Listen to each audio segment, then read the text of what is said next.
Thanks for joining us. Welcome to Live Free, Ride Free. I'm your host, Rupert Isaacson, New York Times bestselling author of The Horse Boy and The Long Ride Home. Before I jump in with today's guest, I want to say a huge thank you to you, our audience, for helping to make this happen. I have a request. If you like what we do here, please give it a thumbs up, like, subscribe, tell a friend. It really, really helps us to make the progress. To find out about our certification courses, online video libraries, books, and other courses, please go to rupertisaacson.com. So now let's jump in. Welcome back to Live Free, Ride Free. I've got adventurist Barbie here, Stevie Delahunt. She does crazy shit. Among these things is helping to organize and helping people to prepare for a couple of really extreme events that happen, one in Patagonia and one in Mongolia, the Gaucho Derby and the Mongolian Derby, but she has a lot of other strings to her bow. It seems to be a story of resilience, putting oneself in challenging positions, and why one might do that and why one might help other people to do that. So buckle up because we're in for a good ride. Welcome, Stevie. Tell us who you are and what you do. Hi, thank you so much for having me. I'm Stevie Delahunt, and you just did one lovely job explaining the major part of what I enjoy doing. I also happen to put shoes on horses and trim their nails, trim their feet. So I'm a farrier, and I am also a riding instructor for beginner adults and kids. Cool. And I do endurance running and riding as well. So I'm addicted to long haul excursions on foot or on horseback. Why? Why are you addicted to this? Oh, I think, it's that type 2 fun addiction where Is that what? Type 2 what addiction? type 2 fun. What's type 2 fun? So type 2 fun, in my mind, there's type 1 fun where you're on a roller coaster, you're enjoying it, and that's very obvious. Type 2 fun is maybe you go on a hiking and camping trip with friends and you get caught in the rain. And at the time, it doesn't seem fun. It's stressful and you're cold and wet. But the next day in the pub talking about it, because you're bonding with your friends and you're talking about how much fun it was to be out there. That's type 2 fun. Okay. So it's the excursions where you're in between that space of either trauma or triumph, and you end up triumphing over it. And I love that little phrase, trauma or triumph, because I feel like when we put ourselves up against new goals or challenges, it can become a trauma if we don't have the tools in place, or it can become a triumph. And I think the type 2 fun is that space when you triumph. And type 3 fun is where you ends up being a trauma, like taking out the trash. Maybe that's not a trauma, but taking out the trash, I say, is type 3 fun. It's not fun while you're doing it, and it's not fun later when you look back on it. That's that. How is the type 3 fun in that case if it's not fun at the time? It's more of a joke. And I think I started that with Warwick Schiller when we were trying to define type 2 fun, and type 3 fun came up as well. This reminds me of a lyric from a joke band called The Flight of the Conchords. I don't know if you ever saw them.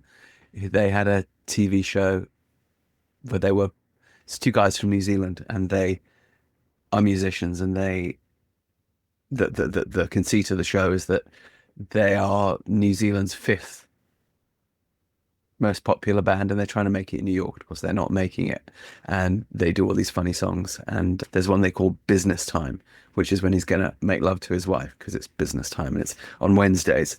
And the foreplay, they talk about part of the foreplay. So there's sort of Barry White, and they're brushing their teeth, and that's all part of the foreplay. And then he goes and puts the recycling out, and he says that's not part of the foreplay, but it's still very important, because foreplay is very important. So that sounds like type 3 fun. Yeah. Who came up with these categories? I don't know who came up with like type 1 and type 2 fun, but that's been around and in my head and in my vocabulary for a long time. But the type 3, that was just a joking addition. What I believe when I chatted to Warwick Schiller on his podcast, we might have talked about that. But okay, so what happens if it's just trauma? What category does that go under? Yeah, that's probably going to be type 3 fun, not fun while you're doing it and not fun when you look back on it. And But it allows you to have fun later because you survived. yeah, exactly. Yeah, I like keeping those things in the categories of there's nothing outside of this three types of fun, right? Because everything, I think a lot of things in life are a choice. I love the phrase, if you're not laughing, you're crying. And I've tried to hold that dear because there's some situations in which it feels really difficult. But if you just take a moment and realize that you're this speck of dust in the universe and your problems are quite small, it can help give perspective. And you can see how ridiculous our situations are every day. So that's that's why I like the categories of fun being 1, 2, and 3, and there's nothing outside of that.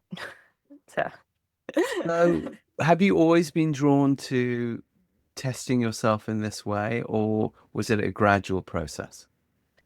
I think for me, it was a gradual process. I'm a normal human being with a probably an abnormal brain, but still I'm drawn to comfort and not always wanting to go out when it's raining, or you would rather sit on the couch and watch Netflix sort of person. So I'm not any braver, or there's nothing in me that's different from anyone else. And I think it took some time to realize the rewards that were to be had if I went out and tested myself and pushed myself. I started running half marathons, and I think I really inherited that from my parents. They were both very physically active and kind of wondered why my dad was drawn to being a marathon runner. And so I started running half marathons, and then like that feeling of accomplishment of something I never thought I could run 13 miles. That's and one day I was able to do it, and I got addicted to that. And eventually I ended up doing a 50K. And what was crazy for that is that in my training for a 50K, something that I once thought, that 13-mile half marathon mark that I thought was impossible, that was like a training run for me when I started going ultra distances. And that was just such an interesting progression to realize that those benchmarks that you thought were once impossible are actually can become a part of your routine. It's a little bit like when you hear about those marathon runners. There's like a comedian, a British comedian that went and just started doing a marathon a day. And like those benchmarks are possible. And like to some people, the idea of just doing one marathon it's a lot. I mean, even now, right now, I probably haven't been training. It would feel like a lot to go do a marathon. I would have to walk a bit of it for sure. And it's just interesting, like how your perspective can shift when you start shifting when you start shifting your life. And talk to me about ultra distances. An ultra distance, so basically 50K is two marathons in a row, more or less. Actually, 50K is it's less. So it's the shortest ultra distance there is. So it's about 31 miles. I love that. It's the shortest ultra distance there is. Yeah. So that's like your baby ultra distance. Like, oh, bless you. Yeah. Yeah, you're only running 50K. When you Mhm. run 50K, do you run the whole way or do you run, walk, run, walk? It depends on elevation. So the race that I did had 9,000 feet. So what is that? Like 3,000 meters of elevation gain in the first 5 miles. So it's quite a lot. And some of those climbs you end up walking, and it's just advantageous. You can actually walk faster than you jog up hills. So that one at the beginning, I did do some walking, but I was trying to beat a sub 6 hour time on my 50K. And so I was trying to run, and I had not trained well enough. I'd only done 18 miles in preparation, hadn't had the time in my life to get enough running in. Like I should have probably done a marathon distance before in training, and I hadn't been able to. And so the last 6 miles were really, really difficult. And I was jogging probably slower than grandmas can walk, but I was jogging. And I did come in at 5:59. So Is that good for your body? there's so many people out there, like Courtney Dauwalter is a pretty famous ultra runner, and she's able to do distances of like 240 miles. Like that's becoming a normal distance to race for ultras, like the Moab 240. They're bringing in a 250-mile race. There's even longer distances, Right, but I is it believe. good for your body? I mean, Well, I believe it's they possible, seem to be it. I but I think it's probably no more damaging than sitting on a couch all day. Like they're just different health risks, right? Like it How, might how old is Courtney?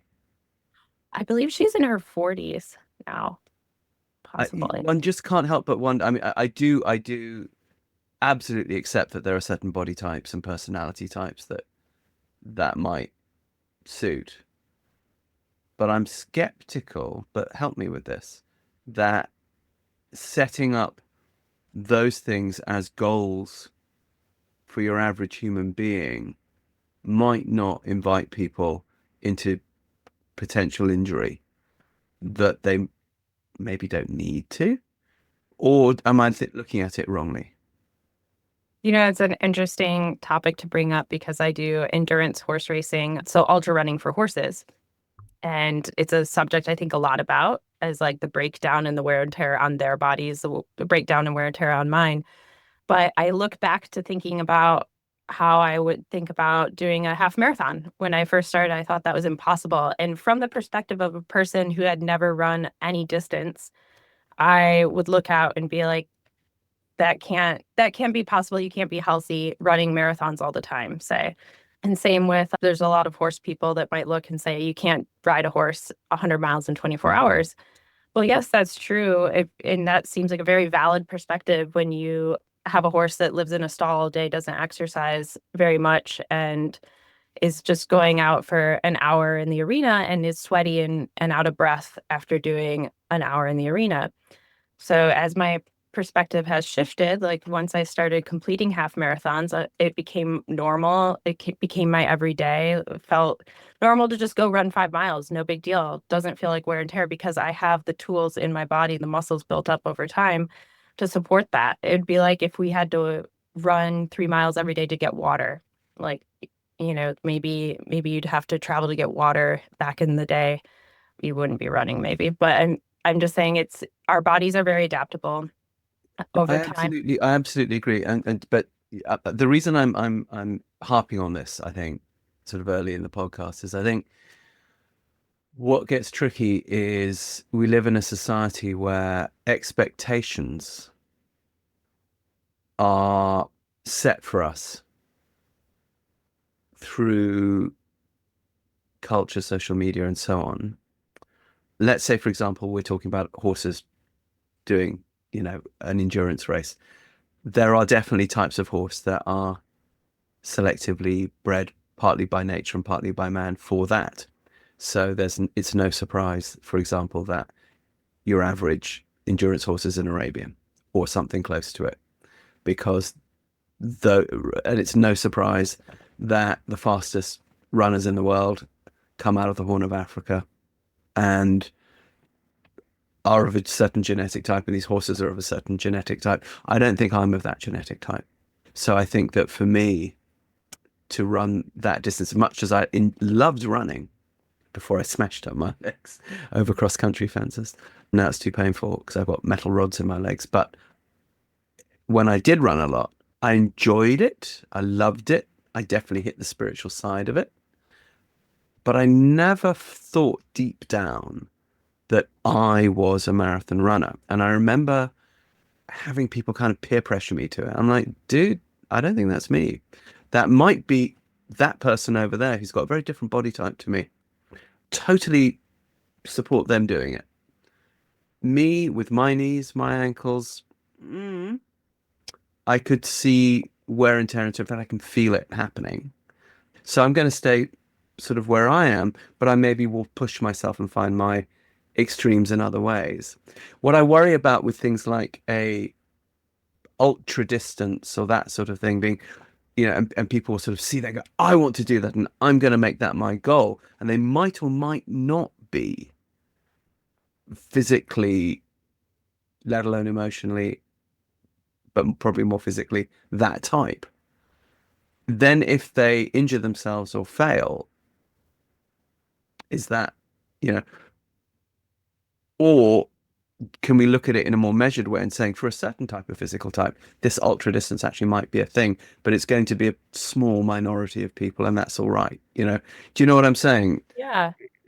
Yeah, I absolutely do. I don't think I'm not built to run fast at all. And I think I think if you intuitively, like you were saying, intuitively you felt you were not a marathon runner, I think that's your answer right there. Like, I think that the people that are drawn, the people that are drawn to want to run 100 miles, you've got to feel it in your bones that you can do Mm, that. mm, And I think it's possible you'll have doubts, but that's a different thing. Because I would imagine that when you were a runner, if someone said, "Do you want to sign up for this 100-mile race?" you would have been like, "No." Like, you enjoy running in a different way, right? yeah. So I'll I, watch it from the pub. Yeah, absolutely. so I think I think you're right. Like, I think, but it's just like some people, that's why we are drawn to different jobs in the world Mm, too. And you know it in your bones.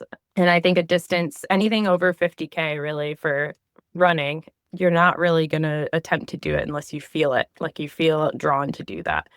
And I think you're right. There's a million ways to push yourself, and it doesn't have to be running. But okay, so let's talk about pushing yourself because we're beginning to live in an era where stress is a dirty word. And I've often wondered, is all stress bad? Personally, I don't think it is. In fact, your chances of getting through, several decades on planet Earth without stress are zero.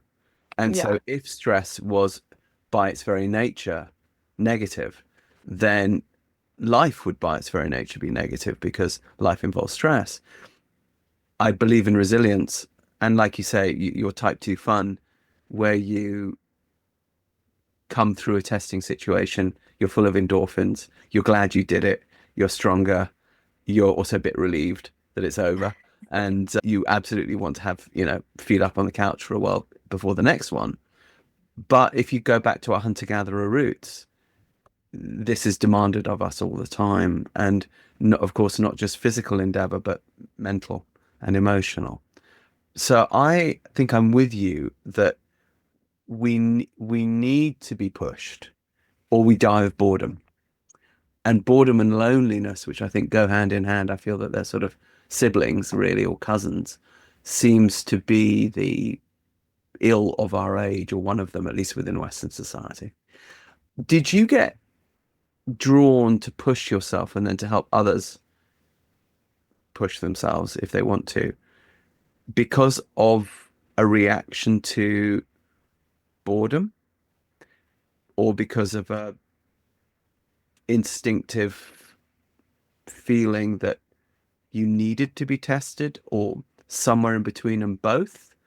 Talk to me a bit about your childhood and how you grew up. Was there a lot of testing and opportunities for resilience? Like, how did you come into it that way? And when people are coming to you, inevitably there's a sort of therapeutic angle to this. Who are the people that come to you and why? So if you could put that picture together for us, I'd be yeah. curious. I had a very privileged only child upbringing, and so I've often wondered, like, we all carry some sort of traumas with us, and I've had a pretty good childhood. I had all the opportunities in the world, loving parents that supported me. Where was that? Where'd you grow up? I was born in Germany, but I moved into the States when I was 2. So essentially grew up in Michigan, so the Midwest of the United States. Had good old Midwestern upbringing, went to Michigan State University college, and that was kind of when I started running. But What did you study out of interest? yeah, I had dual majors, French and political science, and I had a specialization in democratization in Eastern Europe. Yeah. Well, that was sort of But going on at the time, I presume. Yeah, to some degree. Yeah. and graduated from Michigan State University, changed my mind, decided I didn't want to. I was supposed to go to law school. I was teaching the LSAT at the time because I was very good at taking tests. I was supposed to go to Georgetown Law School, changed my mind, and ended up at the French Pastry School of Chicago instead. And yeah, and ended up having a business in Chicago doing wedding cakes for quite a few years. And then I was drawn back into horses, and it was kind of a big So back into transition. horses. Had you grown up with horses? I had grown up with horses. I was on the Michigan State equestrian team in college, so the horses followed me through college. I Did your parents ride? My mom had as a kid, but they were not big horse people. They became big horse people when I was drawn to it as a And what child. kind of riding did you do growing up? I did pretty much everything. Started in Western disciplines and went into English, and eventually, after college, went into the hunter jumper world and started fox hunting Where did you outside. Sorry, was that where did you fox hunt? Chagrin Valley Hunt in Ohio when I was Yeah. living there? I know of that one. Yeah. It Okay. was a very good hunt. Shout out to Solange Ellis who drew me into fox hunting there, and yeah, kind of went through all the different disciplines, sort of looking for something that exemplified the relationship between human and horse, like that Mhm. connection. I always found it really interesting. I showed horses in the Western world for quite a while, and I found that it was such a weird world in that everyone had been drawn to horses because they loved them and they wanted the connection to start with. Mhm. But it got sort of bastardized into a whole different element of just wanting to win. It's very strange how we can change relationships when money's involved. And I Heaven was can kind of, become hell very easily in the human psyche. Yes. yeah, so quickly. And so I have nothing against showing horses in different ways. It's all about how and why you're doing it. But it wasn't the space for me. So I ended up traveling through lots of different disciplines, including like tri and polo, which I'm shit at, and everything in between. Eventually, though, I found endurance, but I found that through the Mongol Derby. I was reading an article in Outside Magazine, and they had published a guy named Will, who I now am friends with, published an article about the Mongol Derby, and instantly I just knew. Like I felt this big draw. Like, I'd always wanted to go to Mongolia. I'd known about it as a kid as one of the world's best horse people. Like read that somewhere else, and so when I saw that this race took place in Mongolia through the steppe, I was instantly obsessed with the idea. And so it was extremely expensive for me. I was a bartender at the time. I'd given up my cake business and moved to the Ohio area. And the idea of paying that much money to do something felt like a lot. So I was like, if I'm going to do this, I'm going to do it right. And I began training and fox hunting every day because I didn't know the endurance world existed. I didn't know you could go and ride 50 to 100 miles on a horse in a day. So fox hunting seemed like a good way to prep. It's a lot of wild riding through open terrain, and I knew that's what I'd be doing on the Mongol Derby. And additionally, I felt like I needed to be really fit to do a good job. So I started running, and then I started getting into the idea of ultra distances. And so it was the Mongol Derby itself was the catalyst for which I started to change my life and started to get addicted to that type 2 fun feeling and really realized I was coming back to myself through that, like to my more wild and free self outside of the paradigms of normal society. I was definitely had been looking for something. Before we started this podcast recording, we talked briefly about what I do, and I mentioned to you that I felt people who go to do the Mongol and Gaucho Derbies are on a spiritual journey, whether they know it or not. And I certainly was on one and didn't realize it. And I was looking to find myself, but also looking to step outside of the societal norms that I didn't feel were right. Things like the relationship with horses and the land. And that's what I found out there when I did the Mongol Derby. I saw people living in touch with the land. I saw a community of people from around the world that also felt the same. So all the other contestants that came to ride the Mongol Derby were all in the same boat of there's just something off about their world and the relationship with horses within their world. And I think that's what Between draws horses people. or the relationship with nature in general? Nature in general, but also horses. I think a lot of the people that I now train for Mongol and Gaucho derbies, they're really open to the spiritual side of being with horses. Like they also are pushing up against the idea of like winning those ribbons and the money that's involved in horses. They're looking for the connection and for purpose with horses again, if that makes sense. And yet the derby is a derby. It's still a race. It's still a race. Yeah, it's still a race. Yes. How does the fact that it's still a race not open the way to the human ego and get in the way of that spiritual relationship with the horse? I think it does. I've seen lots of different derby stories play out, and I think oftentimes the people that are up in the front of the Derby, there's sometimes ego involved, but other times there's not. I've seen some really amazing wins. There's a But South why have it African. be a race? Why not just make it a journey Yeah, that's a really good question. or a I quest of think, some sort? and I think it is shied away from, and the, the idea of winning is shied away from in a way. Well, there's no big winnings. If you win, it's just accolades. Like yes, you were first. And this actually gets talked a lot about in endurance riding for AERC, American Endurance Ride Conference, which runs endurance horse racing in the US. And they talked often, it's called, their motto is to finish is to win. And a lot of people say, well, if it's all about finishing, then why are contestants placed? Right? Like if it's all about going out and doing this ride. And I think it's really supposed to be you against the time clock, not you against other contestants. Why does there And need to be an against? What do you think is important about the against? What I quality does that bring out? Yeah, I think it's good to have that stress, as you were saying, like putting a stress, a time stress. Would I have loved to ride the Mongol Derby and had all the time in the world? Absolutely. So I could spend time with the families, could have had a whole different experience, but that would have been me just going on vacation. Would I it? think, Or would it have been a quest and an inquiry? Does, so I guess what I'm digging for is, I think obviously certain people are competitive by nature, and that a competitive nature is in our DNA more in certain people than others, perhaps because of our hunter-gatherer, nature, that therefore to bring down the big kill is a necessary thing sometimes.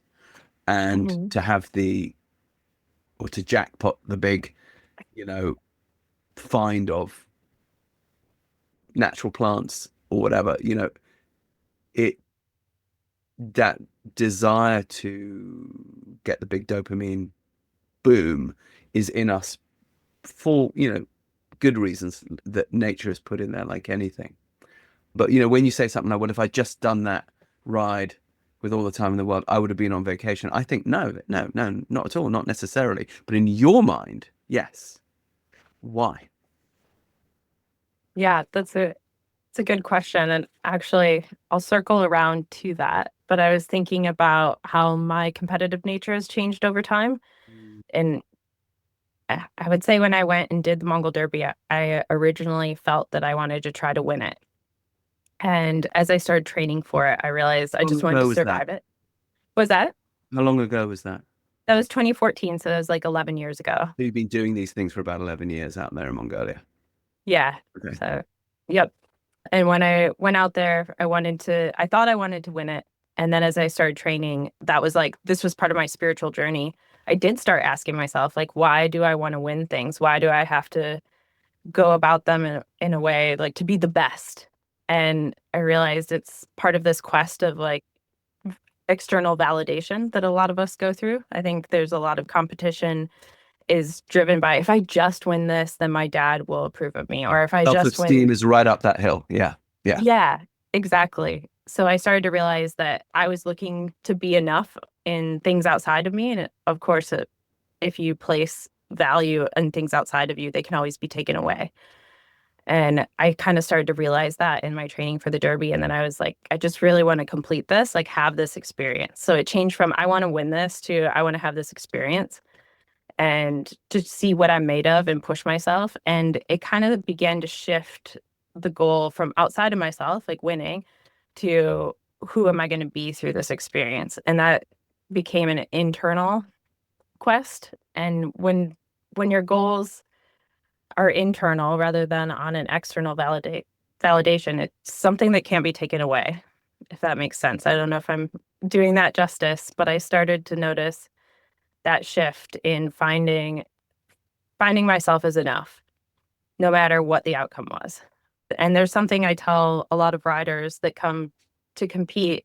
I always ask them why they're doing the Derby. Like, what are they? I'm searching to see what their external validation, or if they're looking for external validation. I always remind them that their friends don't care about how they do. They only care about how they feel about how they do. So, there's so many people that say, I have to win for my family. I have to do this. No, your family doesn't care if you win. They care if you're happy about how you did. And that's a shift Right. we talk about.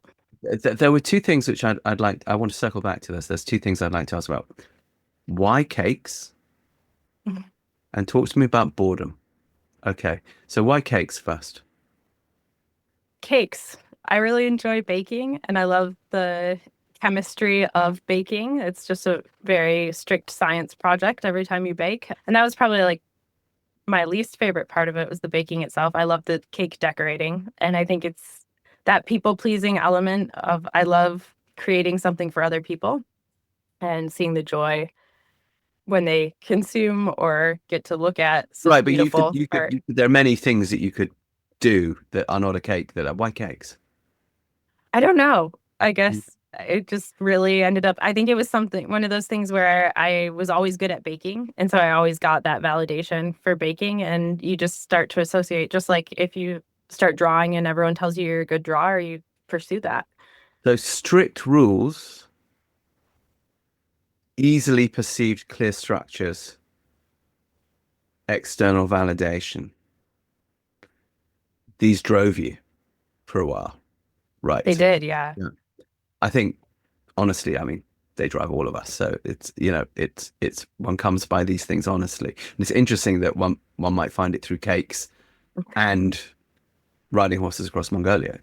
It's so random how it can come It is. up. For somebody else, it's something else. But both involve a sort of certain suspense. So, you put the cake in the oven. Is it going to come out right? Is it going to be good?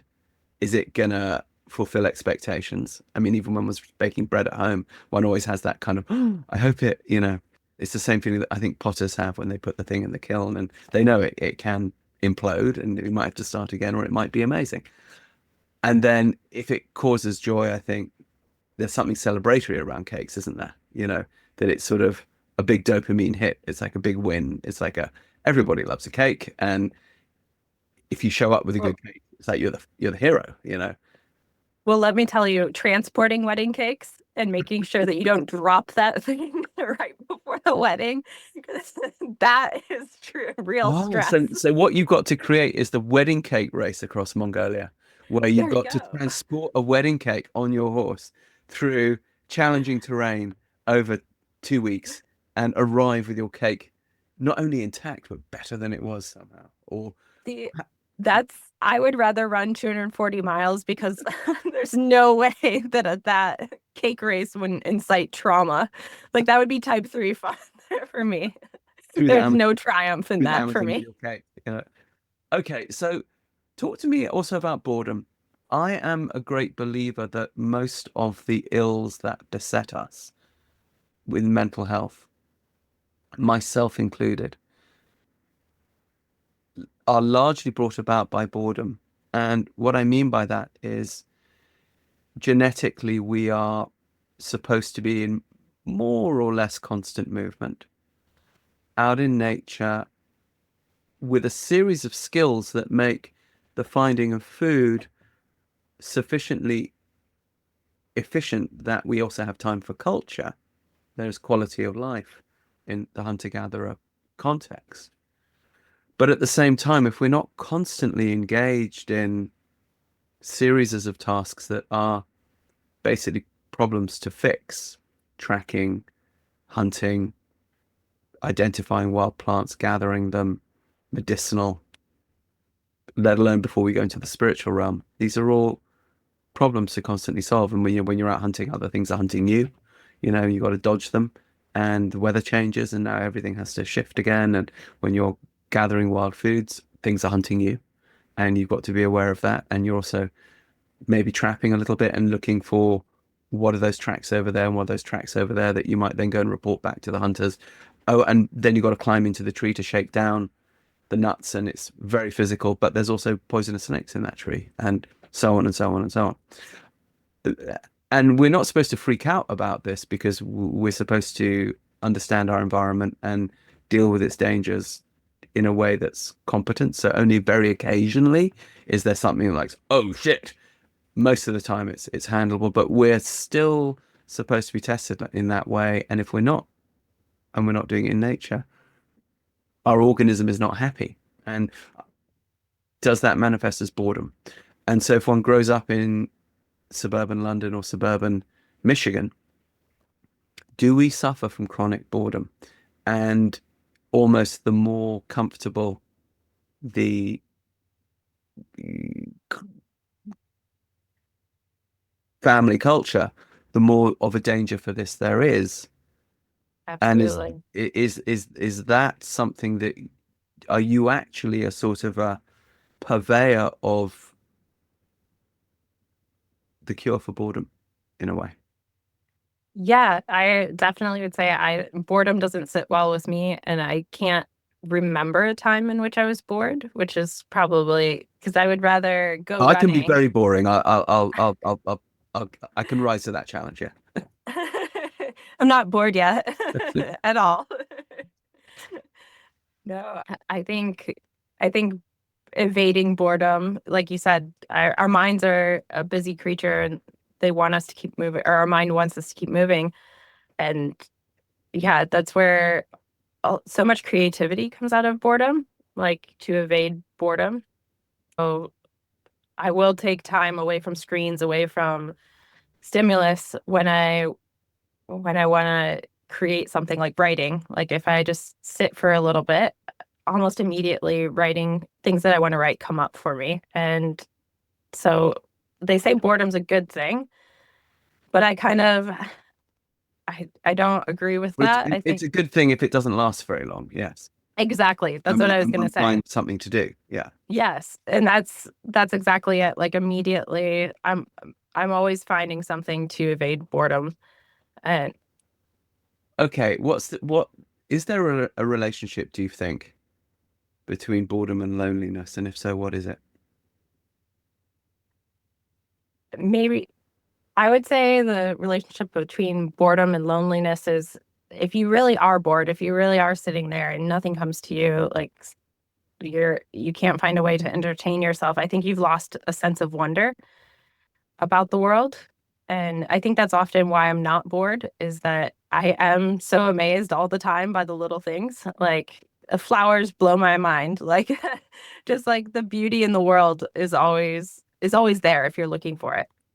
And so having a sense of wonder is really kind of my elixir to boredom. And I think if you don't hold that, and I don't want to keep saying the same sentence, but that sense of wonder really is a connection to chi or life force. And when you can hold that connection to life force, I think things are drawn to you. I've found that all my best relationships with sentience, so horses, people, they've all come to me in times where I feel really connected to that sense of wonder. And and so I think that if you've lost that, you've also lost your connection to yourself, to others. So yes, loneliness is is a lack of feeling of connection. Does boredom force you to seek community? I think so. I think something's really lost if you're bored and you're not seeking to fix it. You know, when you're talking about a sense of wonder, the word that comes up for me is awe, AWE, Yeah, as opposed to iron ore, ORE, or the ore with which one might do a rowboat. Yeah. So awe, and it's, as you probably know, it's a burgeoning field in mental health and psychology. And it seems to come back to nature. So you're drawn to, Mongolia. I've been in Mongolia and it's, an intact ecosystem on a large scale. So one is awed by it. You do the Gaucho Derby in Patagonia. I have not been down there, but I can absolutely see how one would be awed by it. And just while you were talking there, I was on Dr. Google. I thought, oh, that sounds like awe to me.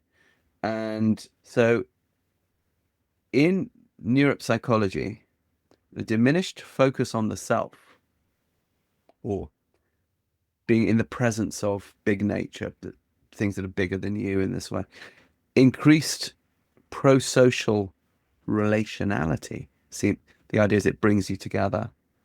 Greater social integration. Shit, it's a big place. We kind of all better fucking be on the same side. And a heightened sense of meaning.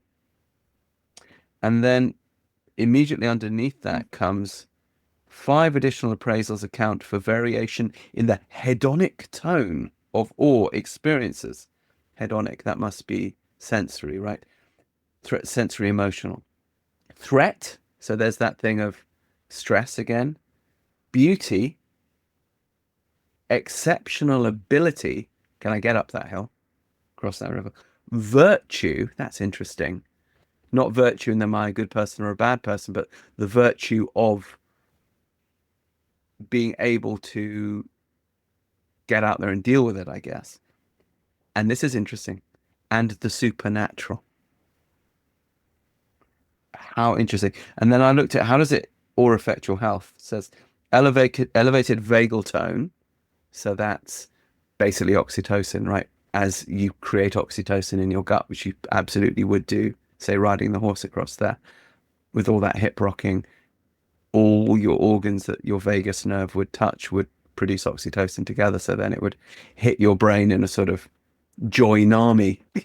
So elevated vagal tone, reduced sympathetic arousal, so not freaking out, increased oxytocin release, there we go, we talked about that, and reduced inflammation. And what's interesting about reduced inflammation is that's actually a cortisol response. And cortisol and oxytocin are often regarded as absolute opposites. Like one is bliss and happiness, one is stress. Cortisol is stress. Oxytocin is bliss and communication and happiness. But of course, if I grew up fox hunting too, so if I'm heading in at a big fence, going, oh shit, but a part of me is like going, yeah, because it's kind of within my comfort zone, but I absolutely know what can happen. I'm in that kind of interplay between oh shit and yeah.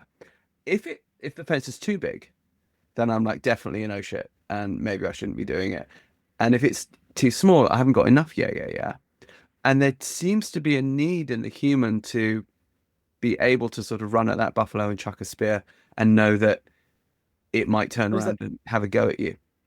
it's either trauma or triumph. There's actually a Japanese word, and I wish I'd written it down before or like looked it up and written it down, but there's a Japanese word for attempting something in which you have a 50-50 chance. I think it might even be 60-40, like 60% chance of failure and 40% chance of success. And they feel that you should be doing something on a grand scale every year that challenges that, like that puts you in a space where you have a 60% chance of failure. I think it is that, like that it's supposed to be the chance Absolutely. of failure is higher. I could go, I could actually take myself to Mongolia in exactly that. I remember riding up into the mountains in Siberia, up by Khovstvol in the very north, looking for the reindeer people for a particular shaman who would hopefully heal my son. And knowing that this would only work if the river that we had to cross was not up from recent rains, because I only had a certain amount of bacon, dried bacon in my saddlebag, because that was the only protein my autistic son would eat.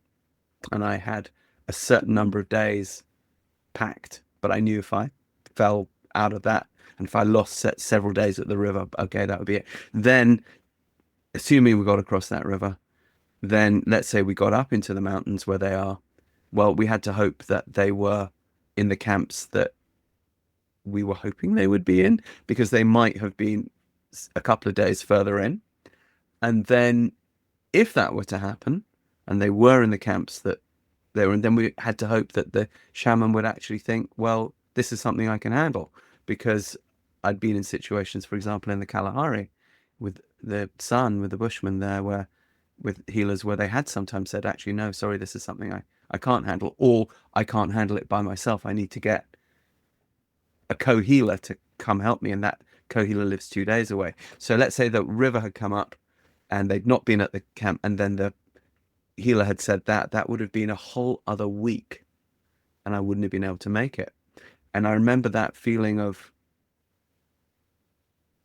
I was so stressed that this massive cold sore burst out on my lower lip. Oh and man. like my entire lip just like erupted. And so I was sort of dealing with this stress and dealing with this pain and dealing with this, and also we're in completely wild country and doing 8 hours a day. Wild up there. I've been up to see the reindeer people as well, and I couldn't believe how remote it was. It's bananas. And now do it with a 5-year-old autistic kid in the saddle in front of you. I hope you enjoyed today's conversation as much as I did. If you did, please help us to make more. Please like, subscribe, tell a friend, give us a thumbs up. If you'd like to support us on Patreon, please go to my website, rupertisaacson.com. And if you'd like to find out about our certification courses with autism, education, horsemanship, everyday shamanism, there's a whole range of cool stuff. Putting a show together like this is not an easy task. If you'd like to support us, please consider going to our Patreon page and showing us some love there. Even the smallest donation, it really helps us to keep the good content coming. So go to rupertisaacson.com and click on the Patreon link. Not to mention our excellent merch. Please go to our shop and check out some of our really cool rock and roll themed merch, t-shirts, hoodies, all that sort of thing. rupertisaacson.com, it's all there. I can't wait for our next guest and also to meet you there. In the meantime, remember, live free, ride free. And I remember there's this one part where I was feeling so stressed and I was having a little bit of a pity party with myself. And I was like, hold on. And I heard myself doing that. And I was like, Rupert, you're in Mongolia with your kid. And you are riding up a mountain looking for a shaman. You lucky bastard. If I hear one more little whiny bitchy word out of you, I'm going to come out of my own body and slap me around because this is absurd. You are having the adventure of a lifetime. Be grateful.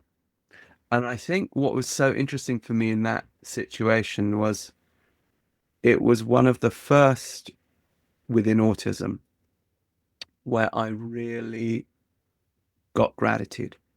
I was like, damn, you're right. You're right. And that was just again back to awe. It's like I looked around. I allowed myself to look around. I was like, I'm in these mountains in Siberia.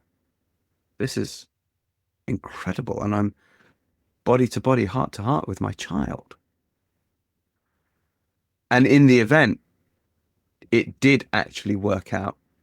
But even when we found the shaman, we still had to hope that when we got down and we had to cross that river, again, it hadn't come up because the bacon would have run out and that would have been a big problem.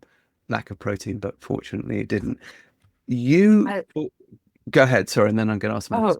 Sorry. I was going to say, I love that you articulated such a big tool that I talk about all the time with riders, especially in the place of fear, is like having that moment of gratitude. There's always space for gratitude. And like, I'm always using this with myself too. Like it's silly things like you're like, oh, I have to get on this other flight, like flying home from Argentina. I was tired. And I'm like, wait a second, I get to be one of the privileged people that gets on a flight. Like I'm flying through the air. Like how insane. Right, and you're not flying to airplane. some business meeting in Queens. You're just from effing Patagonia. Yeah. Something cool to somewhere else to do something cool. Yeah. And yeah, exactly. And I'm always catching, a friend of mine had said, wouldn't it be cool if I had a brain that allowed me to enjoy my life? And I always laugh at that because it's true. Like your mind is always like has something negative to say, or oftentimes mine does at least. And I love to step in and be like, where can I find gratitude? And you can find it anywhere all the time because exactly that. It's like just the wonder of being alive in this world is always accessible. And that awe and that joy. And even in the tough moments like you were experiencing in Mongolia, yeah, that does sound stressful to have a large possibility of failure. But you cannot, it's that glass half full and half empty. You can look at the part that's half full and what an amazing experience. And there's always a chance for a perspective shift. So I really like that tool. Another way to look at it that I really like to talk to riders about when they're doing endurance. And it doesn't just have to be riders, runners, anyone going through anything difficult. I love this little trick of past and future you. So, like when you're in a space that's really difficult and you don't feel like you can go forward or you want to give up, you can think about past you that's done so much to get you to that point. So, for example, if you're doing the Gaucho Derby or the Mongol Derby, you could, and you want to give up at some point, you can be like, well, past me has worked my butt off to get here, both mentally, emotionally, physically, financially, to put me in this spot. And I can't give up because of past me, what past me has done. And then you can look forward and say, and what is future me? How is future me going to judge me in this moment? And sometimes it's really helpful to come out of the present moment when the present moment is difficult and talk to your past and future self. Past me did too much work to get me to this point, and I have to show up and be grateful for all that work and carry through.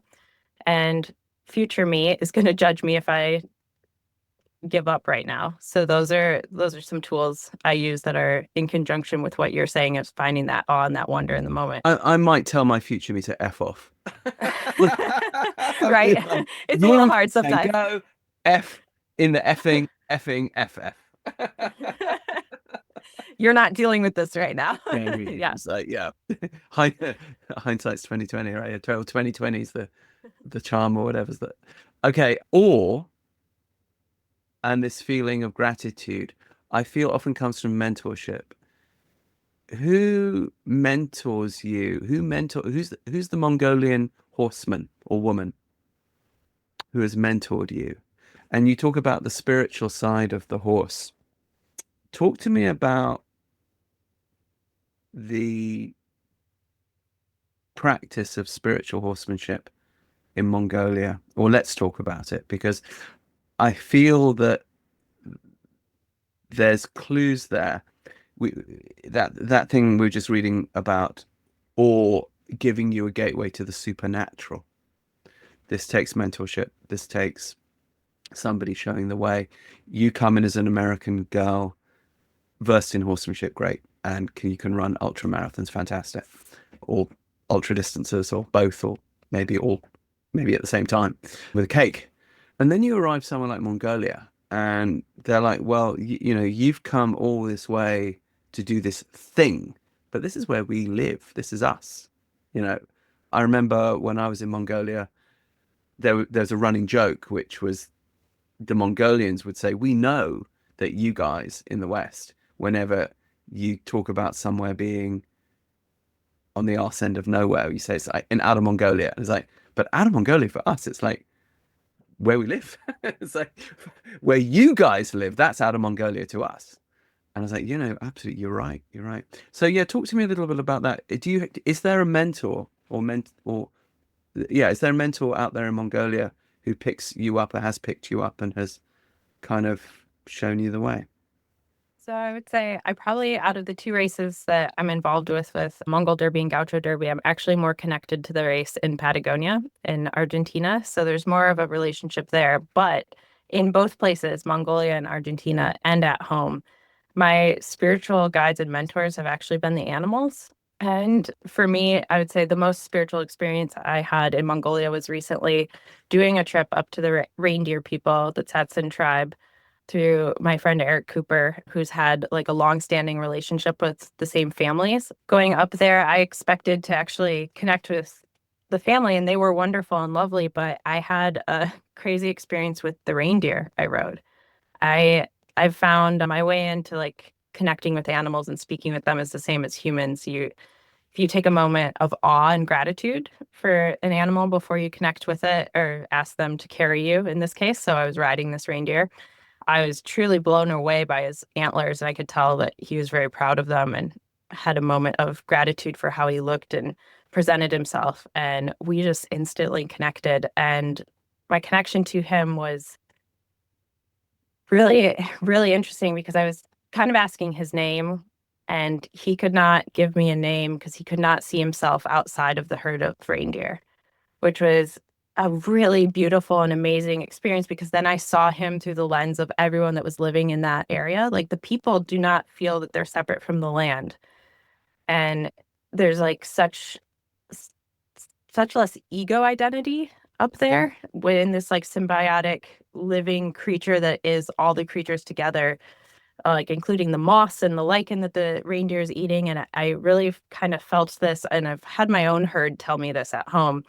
But like, if you're digesting something, like say you've just taken a mouthful of grass and that's inside you, how is that grass now separate from you? It's within you. And at what point did the grass become not become you, or where's the difference? And my horses at home have been telling me like this ecosystem is all one living creature. Just because the grass blades grow separately from the horse eventually consumes them. So where is the disconnect in where one living thing starts and one ends? And I really felt that again from the reindeer up. The reindeer that I met, he had no name because he saw himself as part of a whole and not like one individual piece with one own ego identity. And just that perspective shift in everyone that was up there, including the people, was wild. It was a truly wild experience to behold. And I Why do you feel think? Why do you feel you don't feel that down with the horse people in the steppe? I I have, but for the most part, the horse people in the steppe in Mongolia were at that point when we're interacting, it's much more back into the Western world, I guess. We're all putting on a race and money is being transacted. There's much more human culture that's become ingrained there. So it's a different world to be involved in the steppe in Mongolia in the Mongol Derby versus going up to see the reindeer people who are up there Have you connected to the have you land. sought out any of the horse shamans? I have not. No, Are you familiar with a concept called the wind horse? I am not. No. Okay. It's an interesting concept. So one of the difficulties, when I'm seeking out shamans is, as you say, ego's a problem. And I speak about this as a card-carrying egomaniac. So we know the issues with ego because we're born with them. Nonetheless, we have to try to navigate. And the difficulty can often be that peoples who've kept a shamanic tradition, but who have a very strong warrior tradition, who've made a lot of warfare. Of course, warfare is entirely tied up with the ego. And one knows this about Mongolia, that, for a while it was the most violent culture on the planet.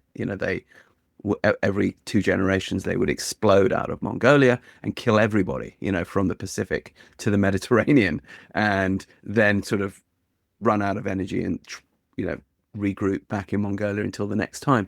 And then somewhere in the 17th century, a couple of Tibetan monks wandered over I'm simplifying it, but basically wandered over the Altai Plateau and started talking to people about this thing called Buddhism. And in about a generation, the entire culture of warfare in Mongolia went, oh, well, I guess we're not going to do that anymore. And it's one of the greatest achievements in human history. You could argue that the West after World War II was something similar, where we fought ourselves to a point after 10,000 years of continuous tribal warfare, where we kind of went, oh shit, or maybe actually we kind of don't want to actually do this at this scale anymore, but only because the scale of the destruction was so great. The homeland of Mongolia was never overrun, was never destroyed. When they went out, they destroyed other people. They own homeland. So the fact that they made this shift voluntarily is extraordinary. So the wind horse is concept that you get in Tibet, but also in Mongolia, where it's about basically it's your luck. Your wind horse is your luck, your mojo, your soul. Your wind horse can be sick. Your wind horse can be healthy. You can ride your wind horse to the spirit world or to various spiritual quests, but you need to do it with the help of a shaman or a healer. And there are, of course, very good shamans among the steppe people, and there are, of course, shamans who have more ego.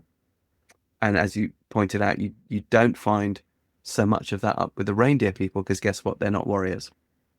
And the son, the Kalahari Bushmen that I spent so much time with, they're not warriors either.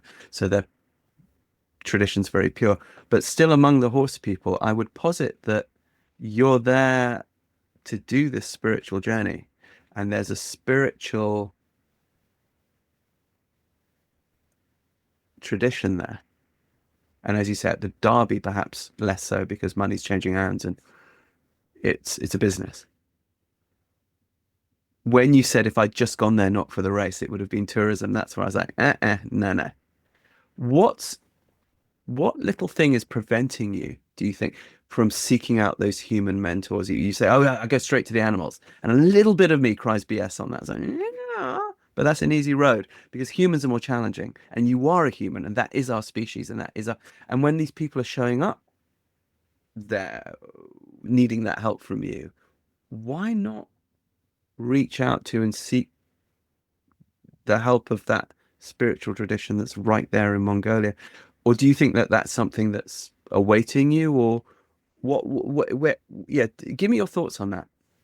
Yeah, I said I get mentored by the animals in all these places I go and at home. I'm also mentored by all the people around me. I kind of feel like, personally, I feel like the universe speaks to you however you're willing to listen. And I think Yeah, I've that's good. just been much more willing to listen to animals. And now I'm Why is actually, that though? Why are you more willing to listen to animals? What's the that's a, resistance about the people?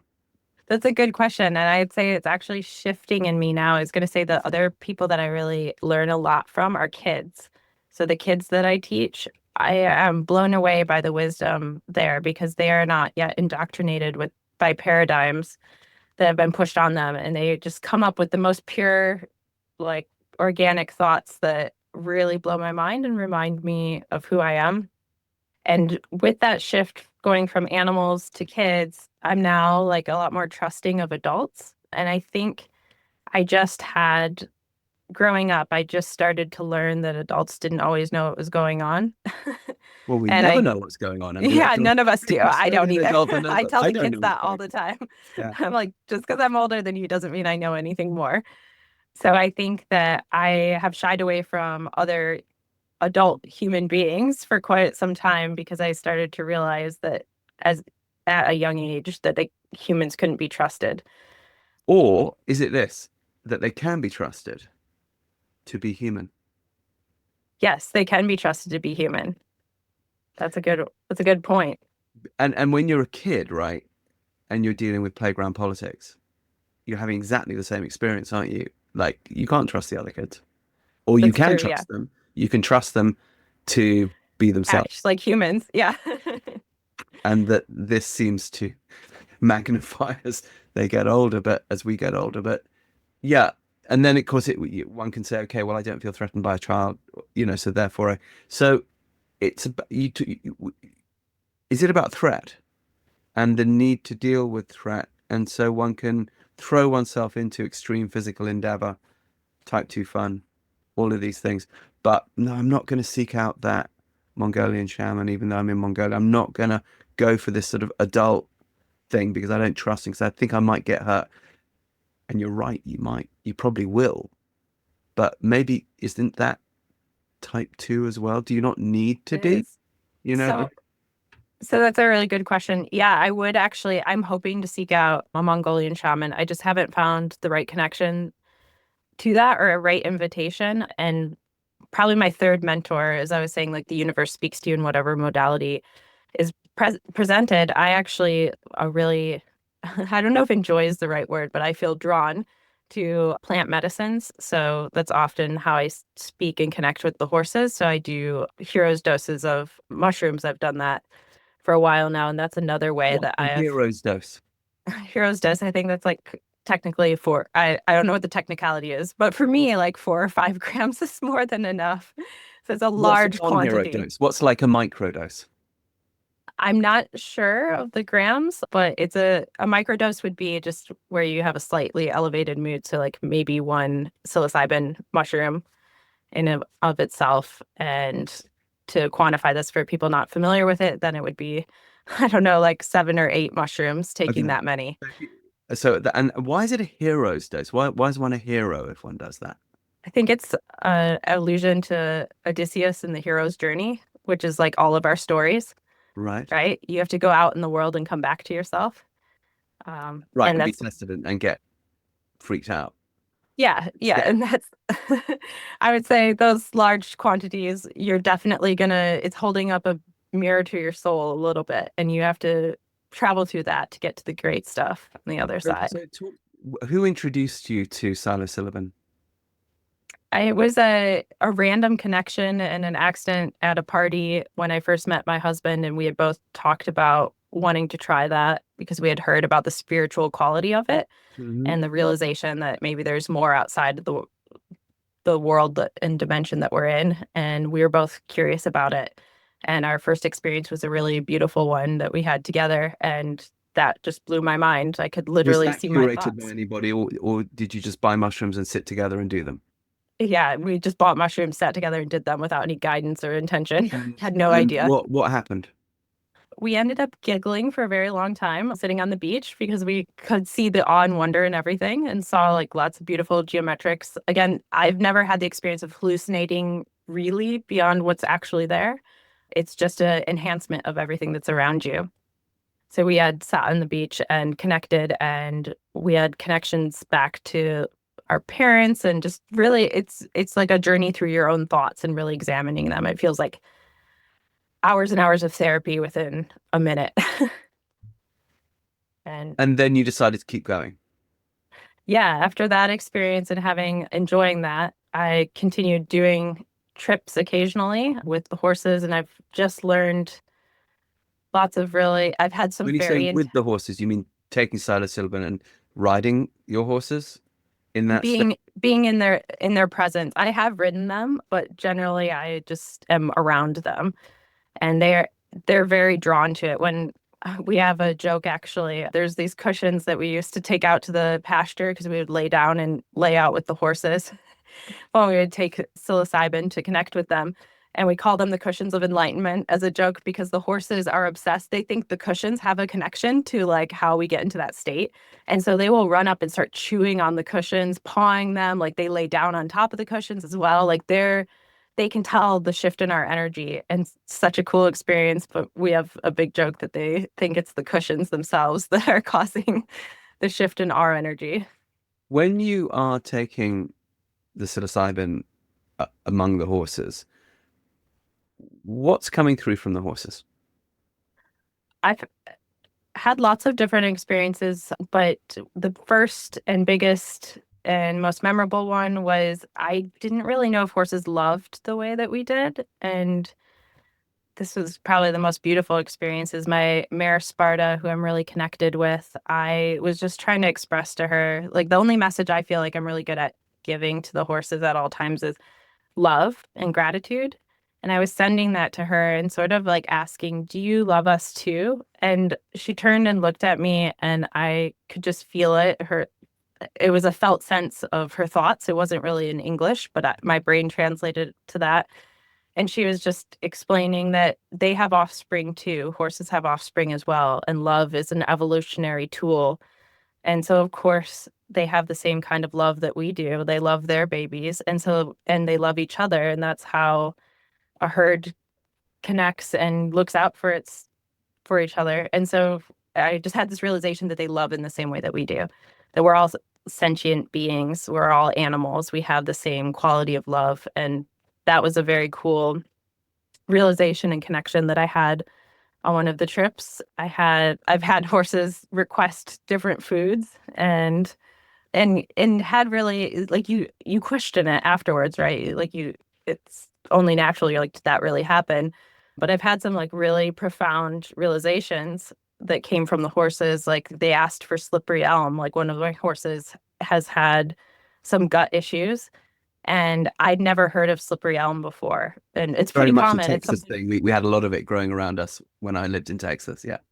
yeah, and I never heard of it, but it just came into my mind, and it was one of our horse's hero, actually, is his name, was Right. asking that we got slippery elm and fed it to them. And so we did, like just really cool little things like that. The rest are like the other connections that I've had with them on these trips are I can actually see energy, like in geometrics, and I can send it back and forth. Our Appaloosa Sonic seems to be really good at this, and I don't have any idea what's happening. There's something really strange happening, but I can feel energy fields around them and have them push that back and forth. And I know that something's happening and I've had a friend film me while I was on mushrooms and they were not.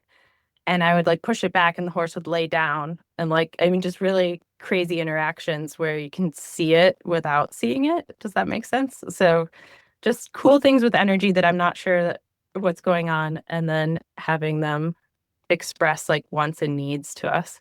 Like, Just like the slippery elm, like getting supplements or they often talk about how they would like the gates open. They want to be able to travel freely around the property and past our property. And I've tried to explain to them that I let them go on our property. They actually get to walk all over, but I have to explain to them they can't leave just the way our roads are. And I don't want them hit by cars.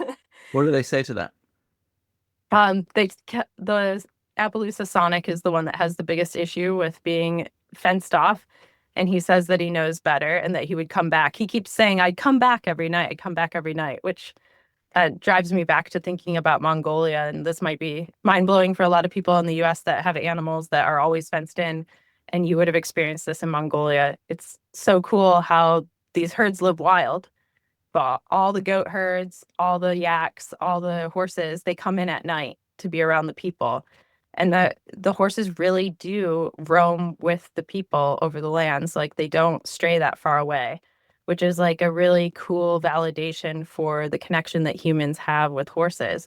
Like they want to be part of our culture, and they have the ability to take off and never come back. And they don't do that, which is really an amazing thing. And I think Sonic would love to be a Mongolian horse without any fences. Right. And I think, yeah, so much of that depends on the human culture that the horse grew up in, if they would know to come back in that way. Some might not. Yeah. I remember in Mongolia, we did actually lose one of our horses to wolves, Wow. our journey. But then again, my feeling is that if you are living in that ecosystem, from the horse's point of view, is that a risk worth, okay, that might happen, but it's still my environment. It's still within my remit of my quality of life to be able to roam that way. So I remember asking myself that question. I'm like, shit, should we have had some sort of corral? And thinking, well, but no, their whole life is this. This is sort of a natural way. Freedom. Yeah, freedom. Freedom for them. Freedom sometimes means, risk. Right. Back to boredom and quality of life. I do think that people need risk in the same way that they need oxygen. That one can say, well, I want to test myself or see how I go. But again, hunter-gatherer life involves a lot of risk. So if we suddenly take those risks away, our brains don't know that we're not hunter-gatherers anymore, and our sensory systems don't know that, and they still want us to be. And surely risk is a part of that. So we'll do risk-taking activities, drive fast in the car, take drugs, live fast, die young, type stuff, because we're driven to do that, because we're supposed to go take a spear and see if we can come back with a wildebeest. And I do think that's clear. Your experiences with psychedelics, do you bring those into helping people, or is this just a private thing that you do? I have brought it in occasionally, especially working with people. I've worked a lot with people in trailer trauma. So for people that don't own horses, trailering horses is actually I thought you read a whole thing. Live in trailers. It's like, it's so traumatic that exactly.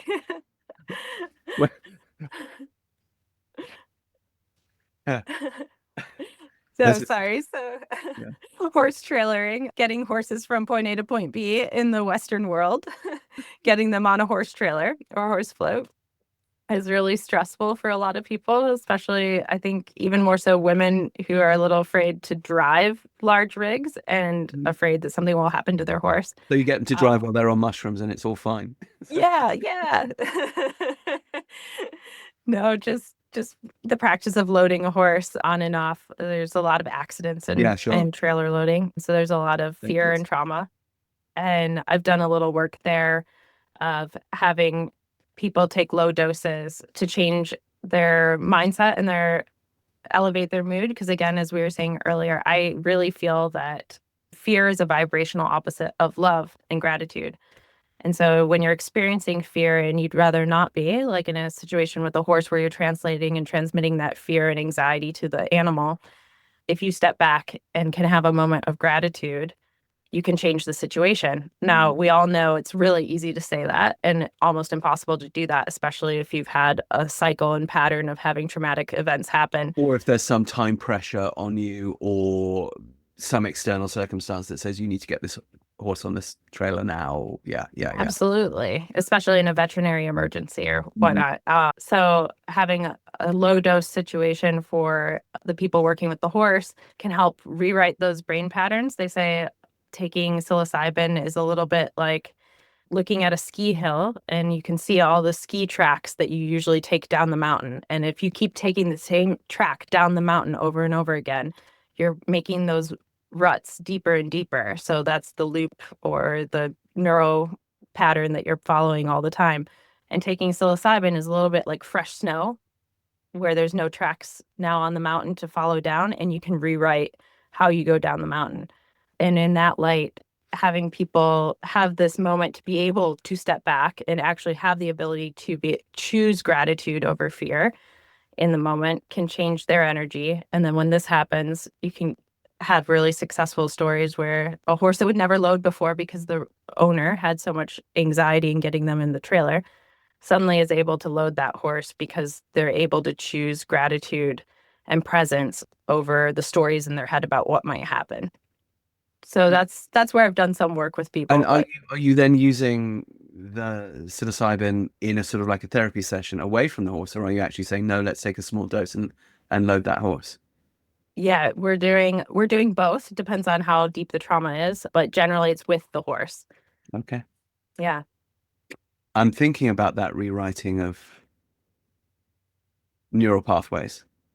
Have you ever worked with peyote? I have not. I would be interested in it, but I have not.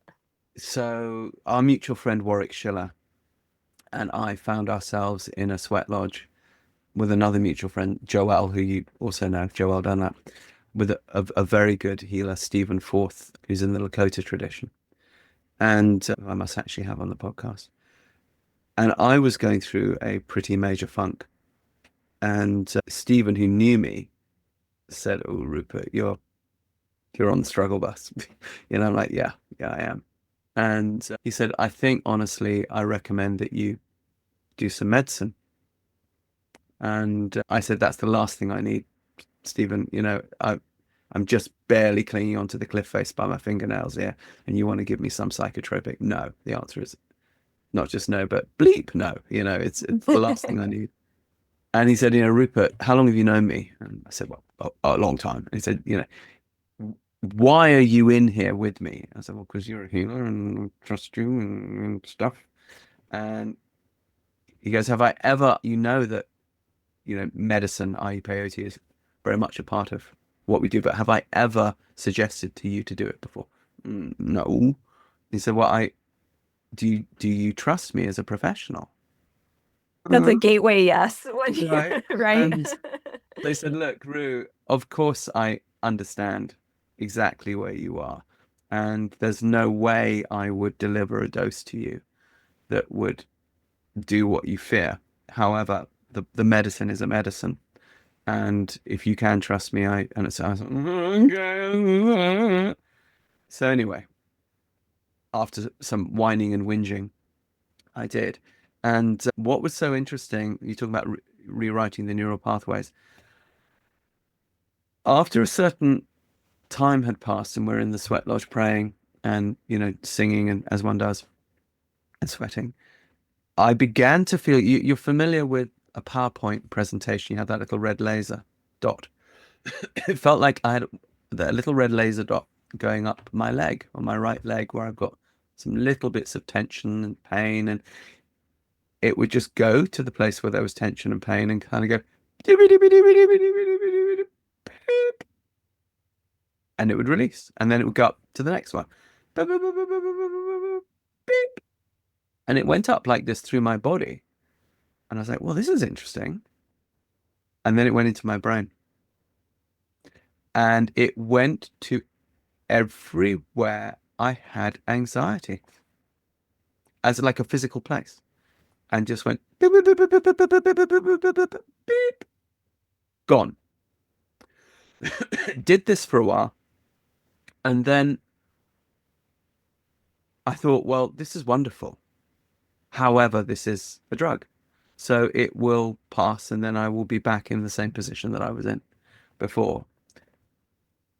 But it didn't. It never came back. It never went away.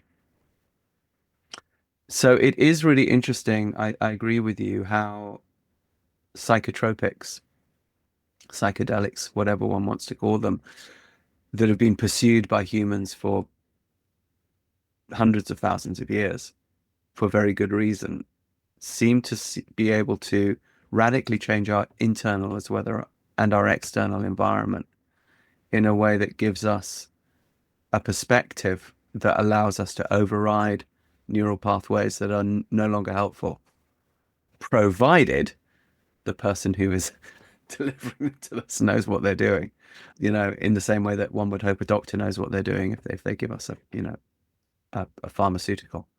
You talk about being more drawn to Patagonia and your gaucho experiences there, the Gaucho Derby. Why is that? Why is it that landscape that has drawn you so much? As you may know, if you've been following my work, we are also horsey folk here, and we have been training horses for many, many years in the manner of the old classical dressage masters. This is something which is often very confusing for people. We shine a light on that murky, difficult stuff and make it crystal clear. If you'd like to learn to train your horse in the manner of the old masters and really have fun and joy for you and your equine, go to our website, heliosharmony.com, sign up as a premium member and begin to take the Helios Harmony course, which will take you from zero to the piaffe, where the horse is dancing on the spot, in hand, on the ground. And then from there, you can develop out to anywhere you want to. heliosharmony.com to unlock the secrets of the old masters.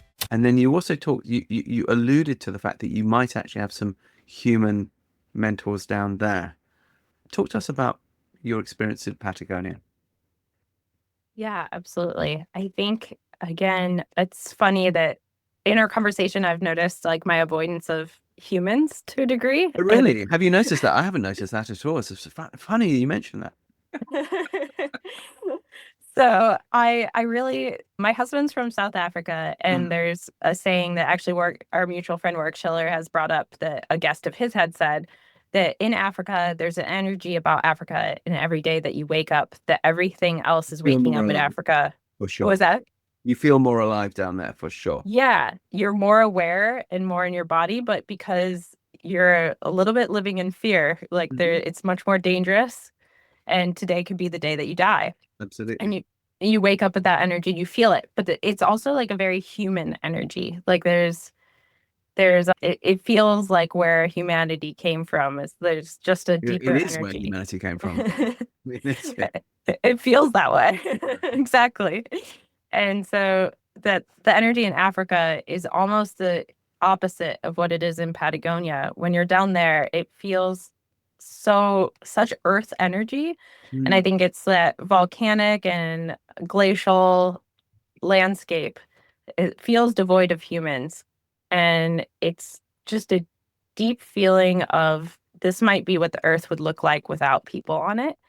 Just kind of inhospitable at times, like 100-mile-an-hour winds very often, like just insane. You're getting closer to Antarctica down there. It's like at the very tip of Argentina, the Patagonia area. And I think it feels like home to me down there. There's just a beautiful energy of the earth and being connected back to the earth. And I think the landscape itself feels like a mentor to me down there. And then the people that choose to call it home feel that same way. And I feel instantly at peace being around them. We have a particular family at the Estancia La Perseverancia, so that translates as Perseverance Ranch. And they're at the ends of the earth down there, and the whole family that's chosen to live there has that feeling as well. Like they feel so connected to that land and so at peace with the harshness of the earth itself. And so getting to spend time with them is sort of clarifying and confronting, if that makes So talk sense. to me about these people. Who are they, and what have they taught you?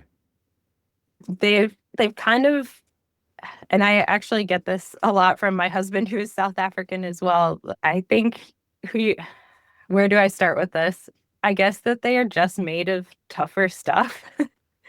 I really admire people that, you get a scratch on your hand and or you're bleeding and they're like, I'm fine. And they're able to like push through the small things. And I guess like in the culture I grew up in, you get a scratch on your hand immediately. Your mom's grabbing a Band-Aid, making a big fuss. Like every little thing that's small is blown up beyond proportion, I feel like, in our softer westernized culture. And when I'm down in Patagonia with these people who might get dumped off a horse, you fall on the ground, you get right back on, you keep riding, no big deal. There no big fuss is made over the small things.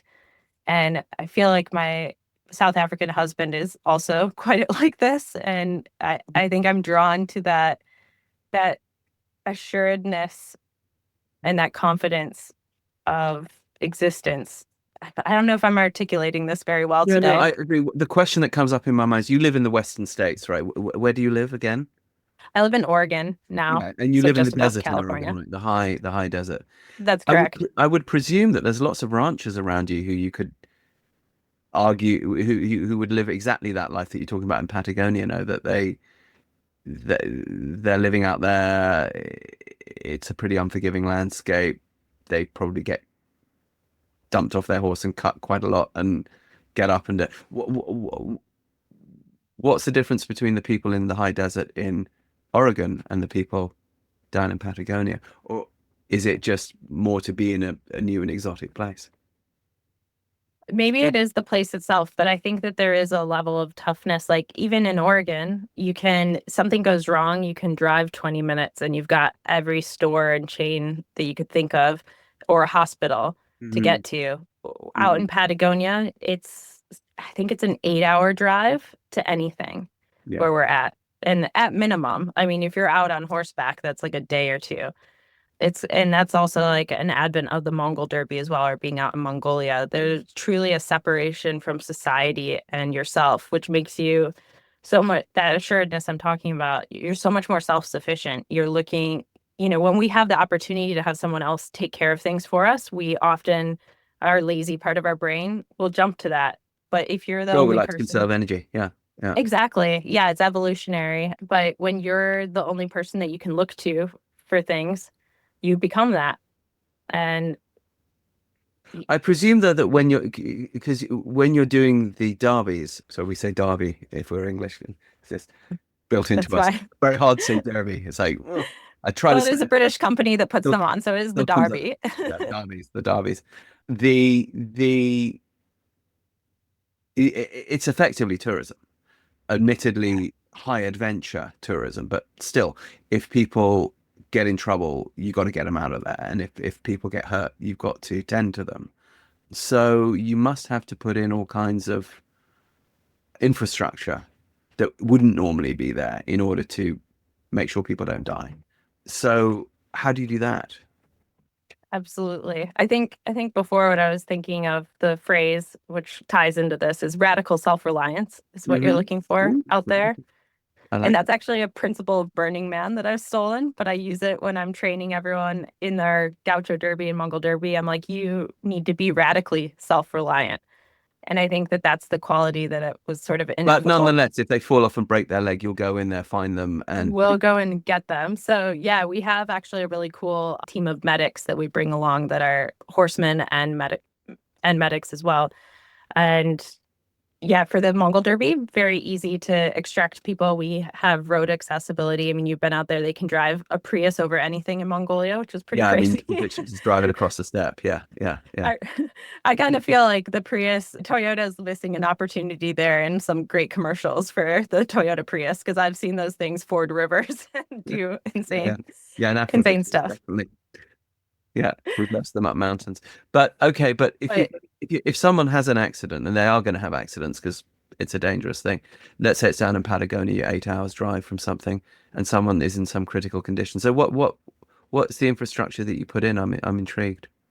yeah, the infrastructure a little bit. So like I was saying, Mongolia is much safer because it's road accessible almost the entire way, but Gaucho Derby is not. And we have to have everyone, entire crew, medics, everyone has to be able to ride a horse. Veterinarians have to be able to ride a horse. We have a helicopter on standby, but the winds in Patagonia are pretty much biblical almost all the time. So that interferes with the helicopter's ability to come and get people. My first year, or sorry, the Gaucho Derby, the first year it ran was a pioneer edition where it was not a fully formed race yet. And so my husband and I were invited to race. And we actually got caught out in a massive snowstorm in the mountains. And it was very unexpected. None of us had known where the race was going to go. So no one had the equipment to deal with snow. And we had 5 people that ended up needing to be life flighted out of the mountains because they had hypothermia. But that couldn't happen until the winds and the storm died down. So, yes, there's infrastructure in place, helicopter, medics, but oftentimes the weather and the terrain in Patagonia still will make it impossible to get to you. So there is an element of, yes, you could really die doing these races. And that was Has our, anyone died? no one has, knock on wood. Yeah, no one has. And when these people had hypothermia and they needed to come out, how do they contact you to say, or how do they contact the helicopter crew? Yeah, that's a good point, and Because what I glossed your over in our rationality, your infrastructure. ability to do things like that, goes away with hypothermia. Yeah. So, Yeah, luckily, so everyone has a Garmin InReach, which connects to your phone. So you basically can text message at all times, even without satellite signal. So when inclement weather is coming in, headquarters back in Bristol will send information out. Hey, there's a storm coming. We need you to take cover, which was the situation there. And people were able to say, I'm not doing well. And when they sent out that information, I'm not doing well, the storm is happening, headquarters came back and gave them GPS coordinates. So on top of having the Garmin InReach, we also have GPS systems. They're the older Garmin 64S. And that way you can navigate to certain points. And the headquarters ended up giving everyone a central location, brought all the riders together so that they could be extracted by helicopter when the weather cleared, but also got them into one place so that we could start a fire and warm everybody up in the same area and have right, and they people weren't looking yet after so each far other. gone with hypothermia that they couldn't mount the horse and ride it to that rendezvous point. Yeah, they actually made the rendezvous point at the 2 riders that were the most Badly not affected. doing well. Yeah. Okay, that's wise. Yeah. Yeah. So there's a whole team around the world that's always working while the races are happening to have constant communication with riders. And in that case, that's what saved everyone's life. They're the people who are putting everything together and getting everyone in one place. Additionally, my coworker, Eric, who is also the one that runs the trips to the Sadson people, he was able to start an emergency fire and get people warmed up and dry. And I honestly think just starting that fire truly saved lives. I was like, we joke about it, but we're like, how cool. Like, we always say a good barometer for what you're doing is, or if what you're doing in life is what you should be doing, would your 8-year-old self approve? And Eric is laughing and saying, this is always what I dreamed of as a kid, that starting a fire would save everyone's life. You as a kid, when you go out and go camping and learn to start fires. Yeah, definitely. Um, And it really did. I was thinking of a ride I did once in Lesotho in South Africa. You're probably familiar with it, and it's Oh, very I high, very love cold. Lesotho. And we got caught out in some really bad weather, and our guide started a fire in just a torrential, icy rain. I was like, how on earth Is he going to light a fire out of sort of effectively Fane heather that he's just pulling out of the ground? And yet he did. And yeah, it made the difference. What happened to the horses in that situation? You would lift the people out. The horses just turn their backs to the wind and survive? Yeah, pretty much. I was very stressed out about how the horses were doing. Luckily, I was not one of the people getting hypothermia. I was very cold and thought I might die, but I had the wherewithal to be able to check on horses. We actually ended up leaving the saddles on a lot of the horses because it was an extra insulation and warmth. And we just brought them to an area that was more sheltered by trees. And we ended up not tying most of them up because I wanted them to be able to graze. And I was like, well, if we lose the horses in this situation, it's probably okay. Yeah. Like they need to fend for themselves. But they all stuck around. They weren't familiar with that area, so they knew they should stay by their humans, but that way they can move around and graze. And they honestly, quite a few of them, middle of the snowstorm, are just out there grazing. No big deal. Yeah, no, absolutely. It's amazing how Their horses, environment. they're used to it. They're like, yeah, snow, meh. Yeah, tornado, meh. Yeah, yeah. Exactly. They are so tough.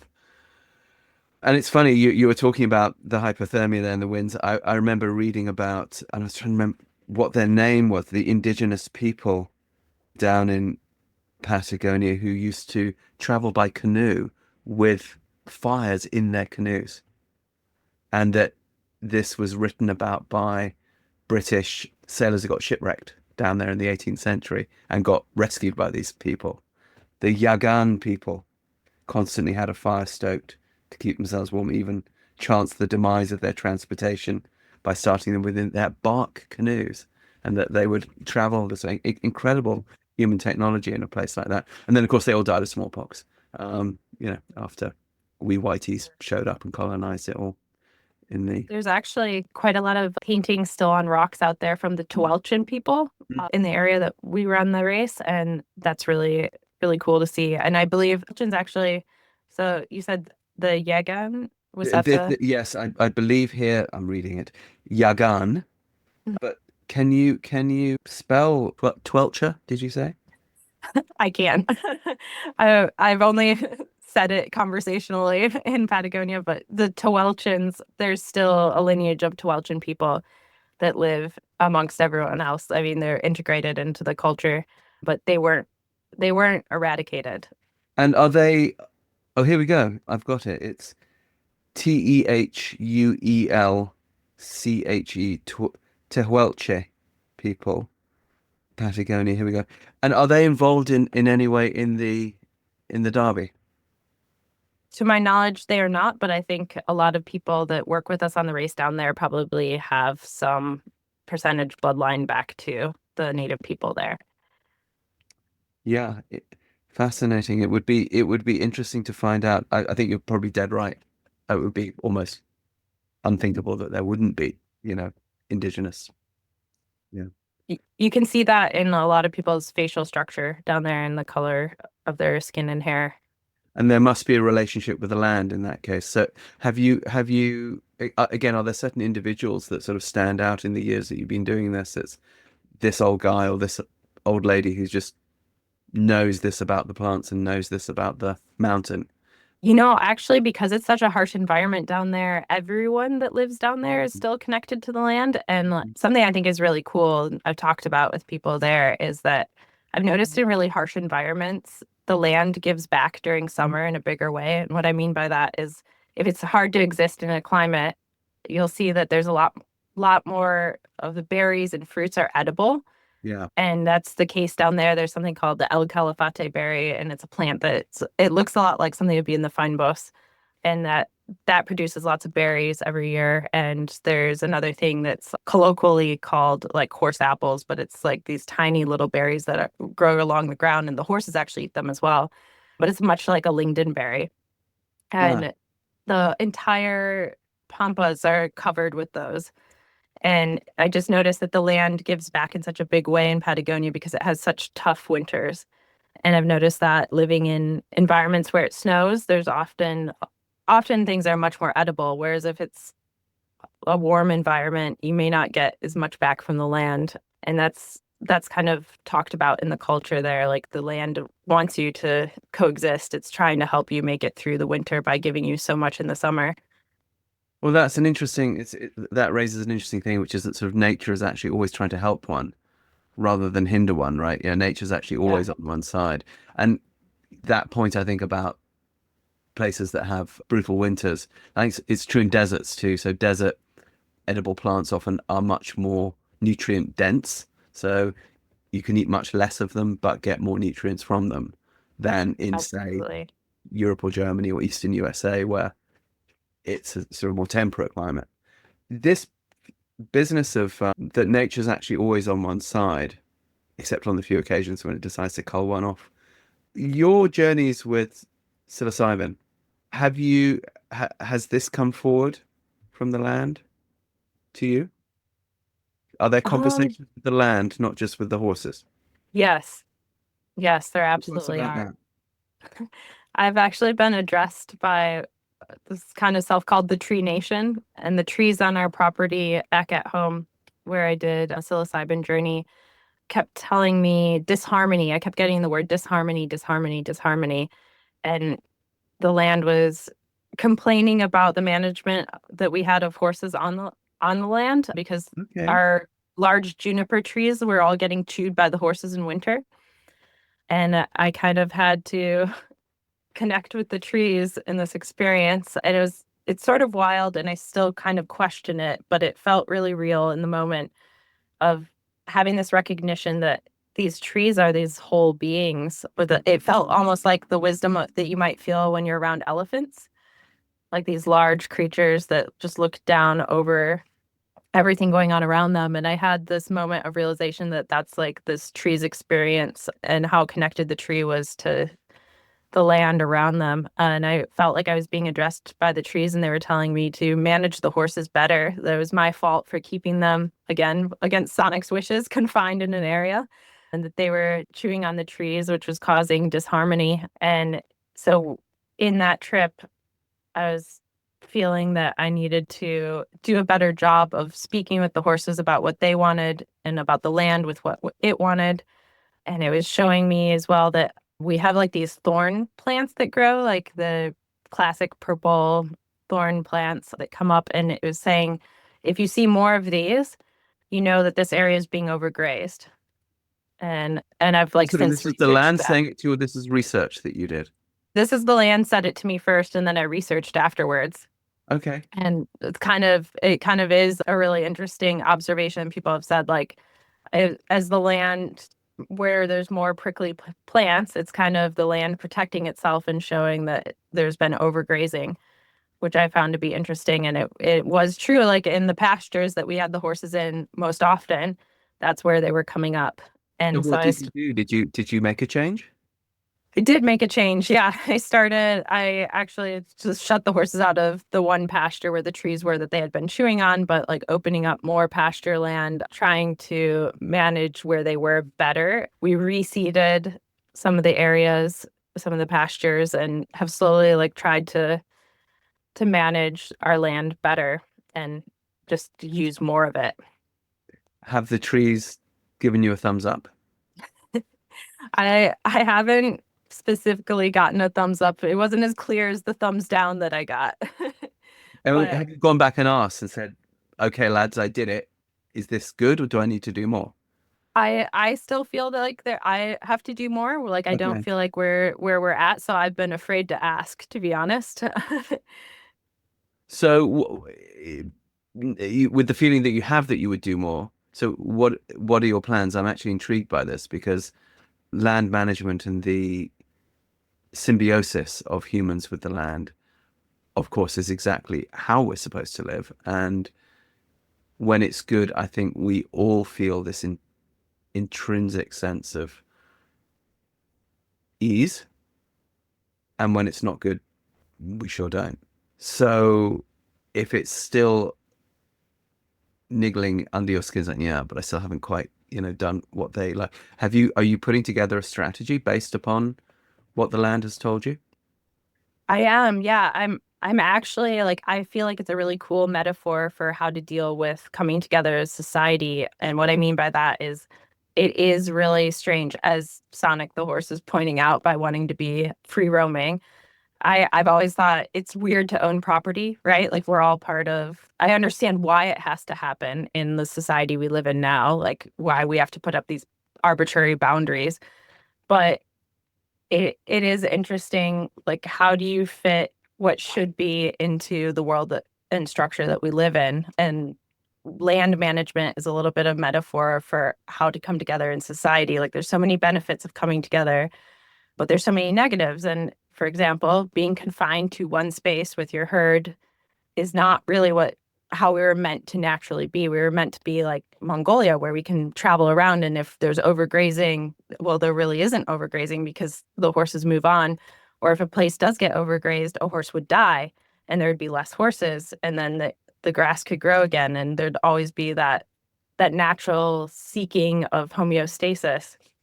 And now there's so many artificial boundaries and separations that it makes land management difficult. And I am still researching, trying to figure out how to manage horses better over land. And to be clear, we have 8 horses, now 9 on the property that we're on, and it's 25 acres and it's irrigated. So there's quite a lot of space and a lot of grass for them. And that's like much more than most anyone would have. And I still feel like I'm not able to manage that well. It seems that you actually answered your own question within what you just told me, but I'm wondering if you can decipher that answer. Probably not. I was gonna say I feel today in this conversation. So I've just been at a wedding. I'm at my friend's wedding now. We Uh-huh. were up until 4 a.m. this morning. I was like, great, I have this With podcast. I have mushrooms, to eh? be articulate. I'm not sure if I'm gonna be able to. Well, what strikes me from what you just said is you were saying in a perfect world, you would move on and the herd would move on when the land began to be stressed by the carrying of the herd. So why not be nomadic with your herd? Yeah, I'm not sure. I guess I don't know how to make that happen in the US easily. Trailers and other properties, I should imagine. I don't have that kind of money. No, but you're connected to community. And there's BLM land out there in the West. And do you think this might be an interesting project? Do you think it might be possible to live, and you talk about community, human community, right? Yeah. So you have friends, all over the US and they have properties and pastures and some of them are in use and some of them are not. And you can, in the old days, one would have, ridden one's horses and herded the rest, but probably a shorter distance, but perhaps the same number of hours that it would take to go that shorter distance in your local area, you could do with a trailer somewhere else. Yeah. Yeah. I Is mean, that, is actually, that a potential? that is actually what we're looking into. So, to be clear, in summer, we have actually too much grass. Some of our Mhm. horses, even with endurance racing, a couple of our horses are almost obese. Right. And so managing them is really difficult. And this problem's arising over winter when they're like overgrazing what's left on the ground. And so we have actually talked about we live in a bus. So we rent this beautiful property from an amazing landlord who lets us be there. And we live in a bus. So we could be totally mobile. And we've actually talked Mm. about this. We want to go south for the winter for the horses' sake. They don't enjoy being in the snow, and neither do I really. Mm. So we have looked into that. And, actually, the Bend, Oregon community is really wonderful. And we've often had people reach out knowing that we have lots of horses and said, hey, I have this extra pasture. Do you need any grass? Oh, that's wonderful. Yeah. So there is that in the community there. That's almost Uh, un-American. it's very, yeah. No, it's amazing. We have Bend, Oregon's truly great. I guess, what I'm feeling for here is people often say, or one reads sometimes that humans are naturally nomadic. And I think it's true. I think many mammals are, including mammals that have fixed territories. And we are mammals actually with fixed territories. Humans tend to move in a sort of a square with each season. So each equinox is, well, there's rain over there, things are growing over there, and then it Yeah. dries up, and then you go up there, and now things are good in the foothills, and then you go up to the higher mountains, and things are good up there for those summer months, and then it's getting cold, so then you go back down, and there's your autumn camp, and then there's your winter camp, and then you begin the process again. And this, whether that is over a geographically smallish area because it's nutrient dense, or whether that's over a bigger area because it's not, we and other animals seem to naturally want to do that. And Yeah. if we can't do that and we don't do that, I do actually believe our mental health suffers. And I remember getting the feeling sometimes when I was living in Texas, it's just so ridiculously hot in the summer, like crazy hot, Yeah. you know, for months and months and months and months and months. And you're working outside, with the horses and everything. I don't think that the indigenous people did this. I think they buggered off when it got like this. And Absolutely.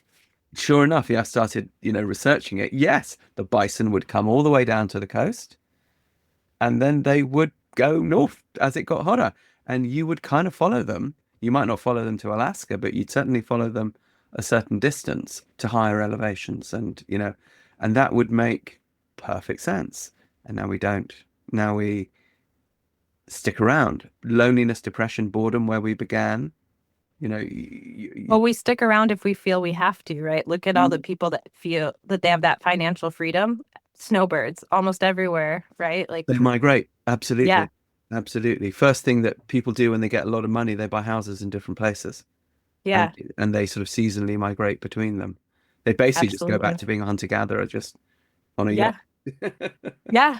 No, that's absolutely true. And, my husband and I have talked a lot about our mental health suffering in winter, and we both feel like we want to go back to South Africa in the winter. And that's exactly what we did this year. I went down to Mm. Argentina for part of this winter, but we want to include our horses in that. So our eventual move is the idea to be in Bend in the summer and down south somewhere in winter. Because have you read the book, The Comfort Crisis, by I chance? have not, but I have heard of it. But talk to us about it. Yeah, that's a fantastic book, and it talks a lot about like the origin of humans and basically the pursuit of happiness by going back to our roots. And it talks in there about like how we are built to be a slow endurance animal. And when I was reading that, I really made the connection with horses. It's really interesting that humans and horses have the advantage of sweating. This sounds crazy, and I was very aware of it when I was riding a reindeer. So reindeer pant, dogs pant. Like almost a lot of animals cool themselves by panting, which is very limiting. You can't, you can only exert yourself for short periods of time. Even dogs, like there's some dogs that are really great at running distances, but you'll notice that like on hot days, like I have a Belgian Malinois and she's super athletic, but she struggles in the heat because she pants to cool off. Mm. Now, horses can do things like Tevis, which is a big 100-mile endurance race, and it can get as hot as 120 degrees in parts of the race in the canyons. And the horses can endure that. So humans and horses have this advantage of sweating. And in the book, it talks a lot about how humans can sweat and travel over time. And it talks briefly about horses being connected to humans over time and this endurance connection that we have. And now I've just lost my train of thought where I was going with this. But Well, I think it's an interest. Oh, it's I about the think it's comfort crisis. Yeah. yes. I think that it's just an interesting realization that we were meant to travel together. And it's cool that these two species, horses and humans, have found each other Mm. over time, and that we are the two species meant for endurance, that can do many, many miles over many days, Yeah. unlike most other species. And so I think we were meant to travel together. And, horses and dogs have been domesticated for so long, and look at how that integration happens. Like we've domesticated each other. Horses are such an integral part of our history. And I feel that we were meant to nomadically travel together, just like in Mongolia. I kind of agree. I'm about to do this myself. I'm in Germany. We keep our horses out all year. And right now, it's February as we're recording this. I am several times a day swimming through Poo Lake and climbing Poo Mountain and hopping from Poo ice floe to Poo ice floe. Um, And we were We in, weren't meant to live like that well, or in that. we are cold adapted and we're heat adapted. We're all adapted. And at the same time, if we can possibly do what the birds do and fly south, I was watching the cranes flying over the last couple of days. Climate change, they're coming earlier. They are coming earlier than they used to. This would normally have been more winter than it's been the last few years. So they're coming earlier and earlier, but nonetheless, they fly south and then they fly north. And so that's exactly what we're going to do. The land mass of Europe extends south. So Spain, summer, winter, Germany, summer. Why not? Now, someone might say, well, you, how do you do that if you have a job, if you have that kind of stability? The only way you can do that is if you make it your job. And of course, to be a nomad, to be a hunter-gatherer, that is your job. That's the economy. And if Yeah. that's the economy that's indigenous to humanity, because we talk about indigenous people, but we're actually all indigenous people because we're all indigenous to this planet. And, you know, in terms of colonialization, one can say, oh, well, there were the indigenous people in this area that the Europeans or whoever moved to. But the Europeans are still indigenous in Europe. And that never changed. So we're all indigenous. This semi-nomadism, which sort of ended with agriculture about 10,000 years ago, it seems that the four horsemen of the apocalypse rode in right with that. And that engendered all kinds of competition and overpopulation and so on. But to be nomadic means that you do have to give up certain securities.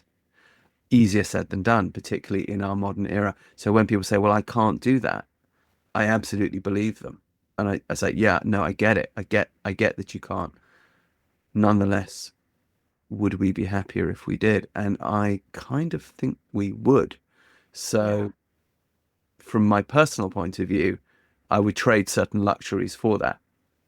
But then again, I'm also, like your husband, a British South African. So it's a little bit in the genetic, I think, to kind of go to other places. So it's intriguing to me that you're going to do that. Where down south are you going to go, and what's your plan? Just as an aside, as you were saying this, have you read the book Ishmael? Yes, I have. Yeah, yeah. Yeah, that reminded me of what you were saying now. In what way? Yeah, Just for listeners who haven't read yeah. it. Why? Ishmael talks about what Rupert was just saying, talks about how the restoration of the planet is probably going to come through a return to that indigenous idea of being more connected to the earth and to the seasons, as we're talking about cycling, and probably wanting less. So, as you're talking about this nomadic lifestyle, I think that capitalism has really instilled a belief of scarcity or capitalized on our brains' feeling of scarcity.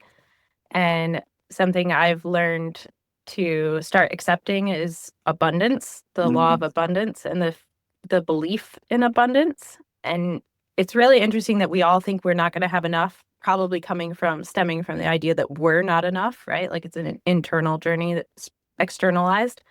But I find that if you're still alive at this point, and you are if you're listening, then your life has been abundant. You have had enough to Sure. be alive.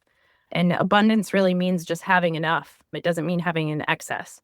And excess comes from, which is kind of a hoarding situation. And I think almost anyone living in Western society has way more than they need, which is proof that if you have way more than you need, then you have enough to share with many other people. So I think this world is really abundant for everyone to exist.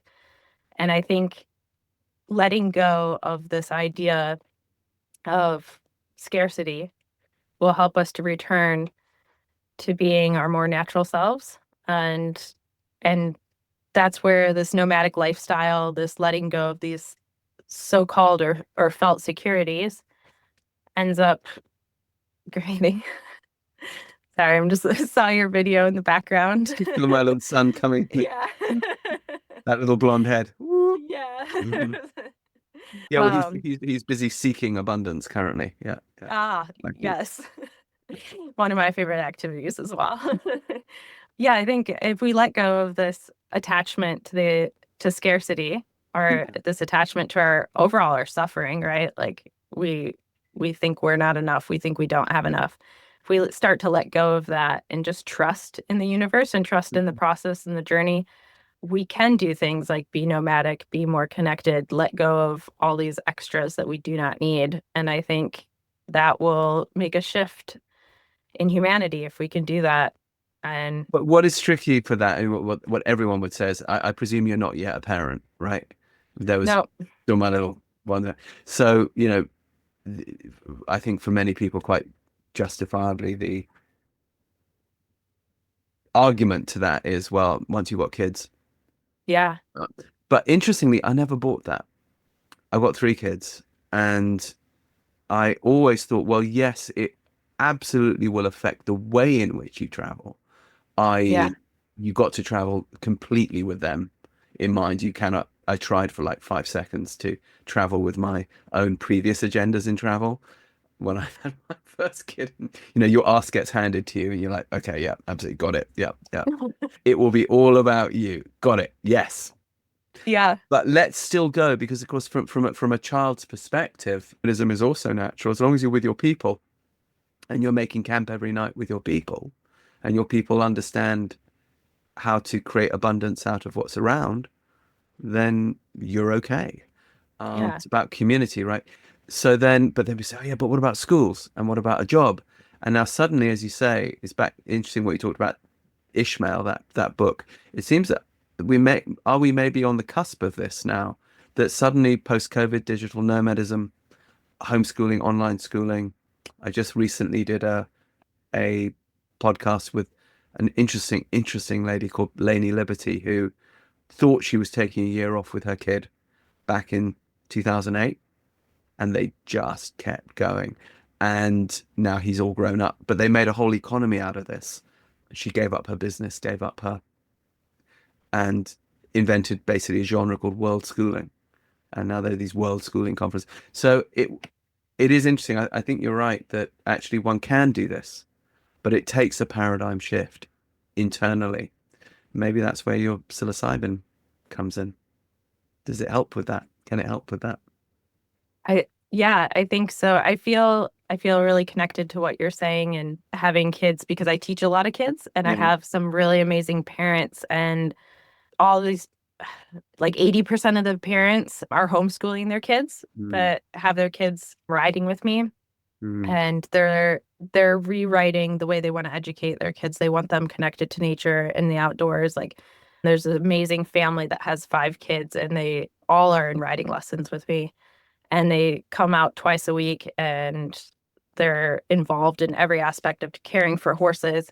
And I just so admire how this family is going about their education. And I think that they're a family that if they could, they would also be nomadically traveling. And I think I am seeing a shift, especially in the culture around where I live. Like it's a mm. very privileged town, to put it nicely. And so, with those privileges, people are looking for the healthiest way to live. And it is traveling, it is homeschooling.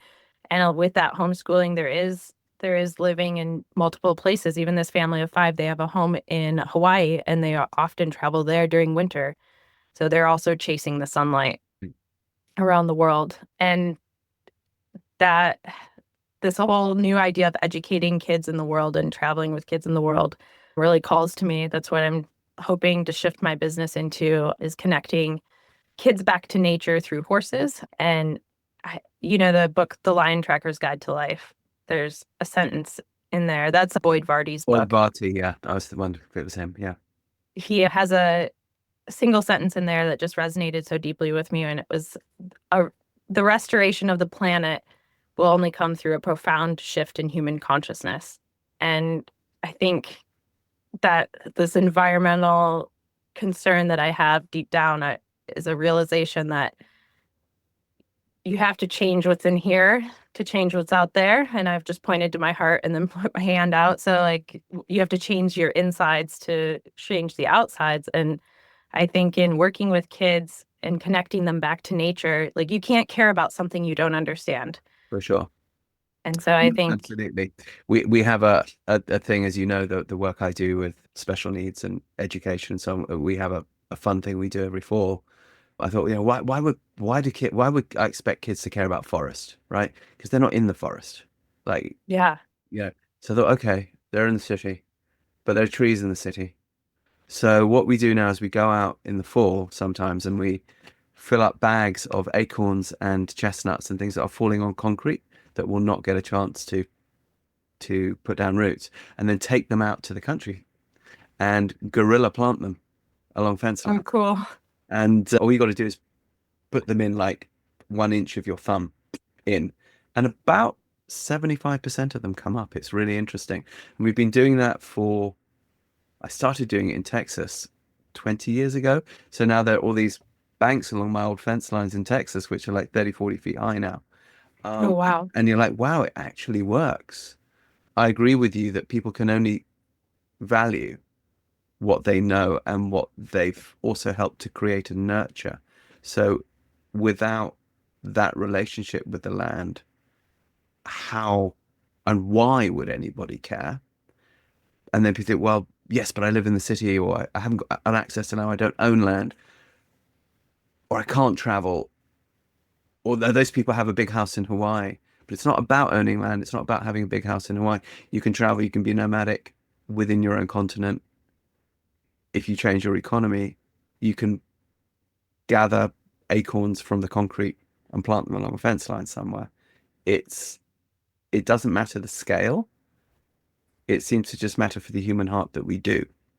So you talked about a change in here. You pointed to your heart. So what change are you making in your heart? This would be sort of a good closing thing of where we're going. Where are you going? If you're looking to make change, it's hard to make change unless one is making a change in oneself. Otherwise, one hasn't really got the tools to lead that change. Obviously, you've made many changes in yourself, but what change are you working on now? That's a good question. I think I'll just go back to I have quite a few little mantras I say to myself every morning. And I always say, how can I be more kind? How can I be more loving? And then I ask myself how I can cherish more. I've stolen that from my friend Candace Carradine, who got Kansas. it. Yeah, she's wonderful. Yeah. She's wonderful. Mm. So shout out to her. She's a good friend and a bit of a guide. There's another human that's a guide in my life. Absolutely. Yes, she's a good mentor. And for those listening, there's a podcast with her. Look for that. Live Free, Ride Free. Worth Yeah, listening to. Yeah. Okay, so she says to cherish. That's interesting. To cherish. And what do you mean by cherish? Or what? I think it ties back. So again, I also say like, remember your sense of wonder. And I think to me, cherish is having a sense of wonder about an individual, like just truly loving and like seeing in the sense of really observing without intent Mm, another individual. And I just love that word because that's what I really without feel. intent. That's good. Without Yeah, wanting something without, back. Yeah. yes. Yeah. Like they say, like there's two types of love, the one that's like trading and Mhm. giving. Um, Transactional. Yeah. Yeah, transactional love and like I actually realized that a lot of love growing up and for me was transactional. Like I expected And by the something way, back. nature puts it that way. It's not necessarily a bad thing. Like people talk about the human ego being a bad thing. It's put there by nature. Transactions are put there by Survival. nature. Yeah, it's not necessarily bad, but maybe it doesn't nurture the heart as much as others do. Yeah. And I recognize that I'm in a place of privilege, like my needs are met, like I'm not gonna probably die easily. So I have the luxury of being able to have a giving love. Like Mm, I have an abundance of wealth, which means like I'm healthy and I have resources. So that puts me at a economic or energetic advantage. So I have the ability to have a giving love where I don't expect anything back. And I think there's something in like repeating this idea of cherishing is like I really try to go forward and give that to other individuals in my life.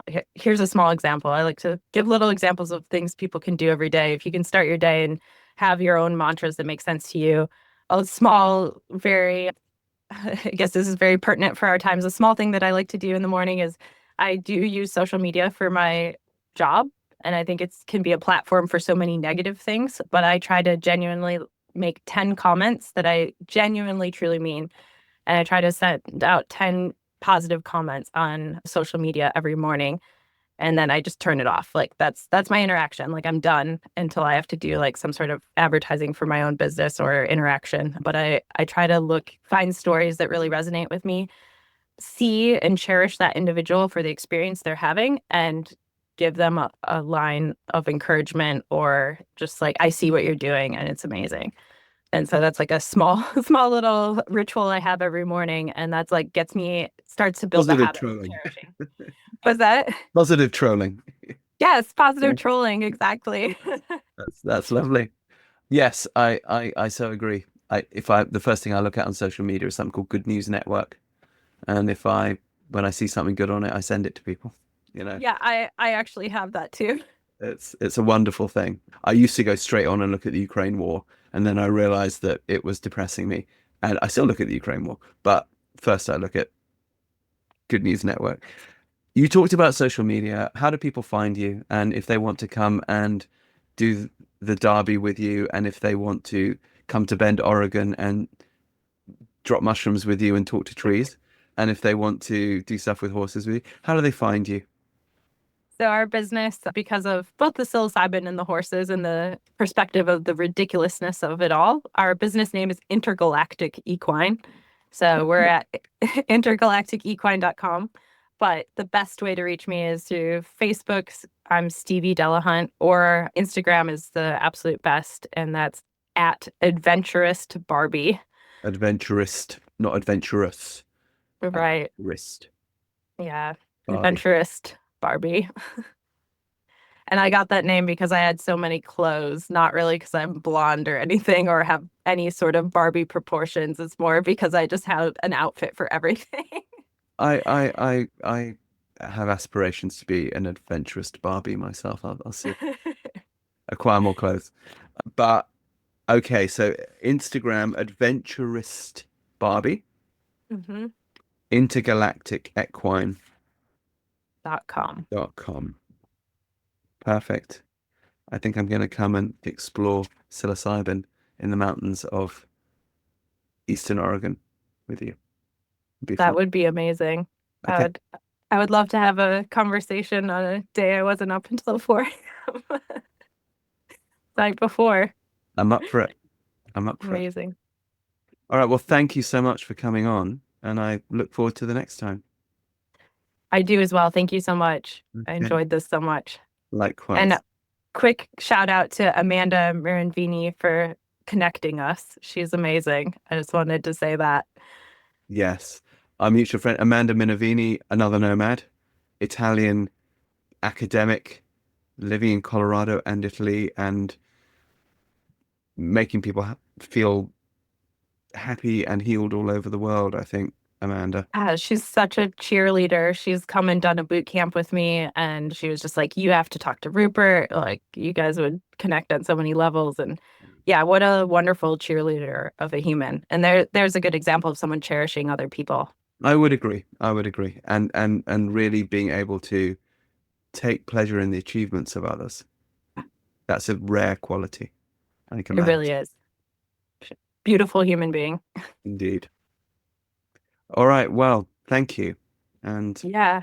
till the next time. Thank you so much. I really appreciate it. Likewise. As you know, if you followed any of my work, I'm an autism dad, and we have a whole career before this podcast in helping people with neurodivergence, either who are professionals in the field. Are you a therapist? Are you a caregiver? Are you a parent? Or are you somebody with neurodivergence? When my son Rowan was diagnosed with autism in 2004, I really didn't know what to do. So I reached out for mentorship, and I found it through an amazing adult autistic woman who's very famous, Dr. Temple Grandin. And she told me what to do. And it's been working so amazingly for the last 20 years that not only is my son basically independent, but we've helped countless thousands of others reach the same goal, working in schools, working at home, working in therapy settings. If you would like to learn this cutting edge neuroscience-backed approach, it's called movement method. You can learn it online. You can learn it very, very simply. It's almost laughably simple. The important thing is to begin. Let yourself be mentored as I was by Dr. Grandin and see what results can follow. Go to this website, newtrailslearning.com. Sign up as a gold member. Take the online movement method course. It's in 40 countries. Let us know how it goes for you. We really want to know. We really want to help people like me, people like you out there live their best life, to live free, ride free, see what happens.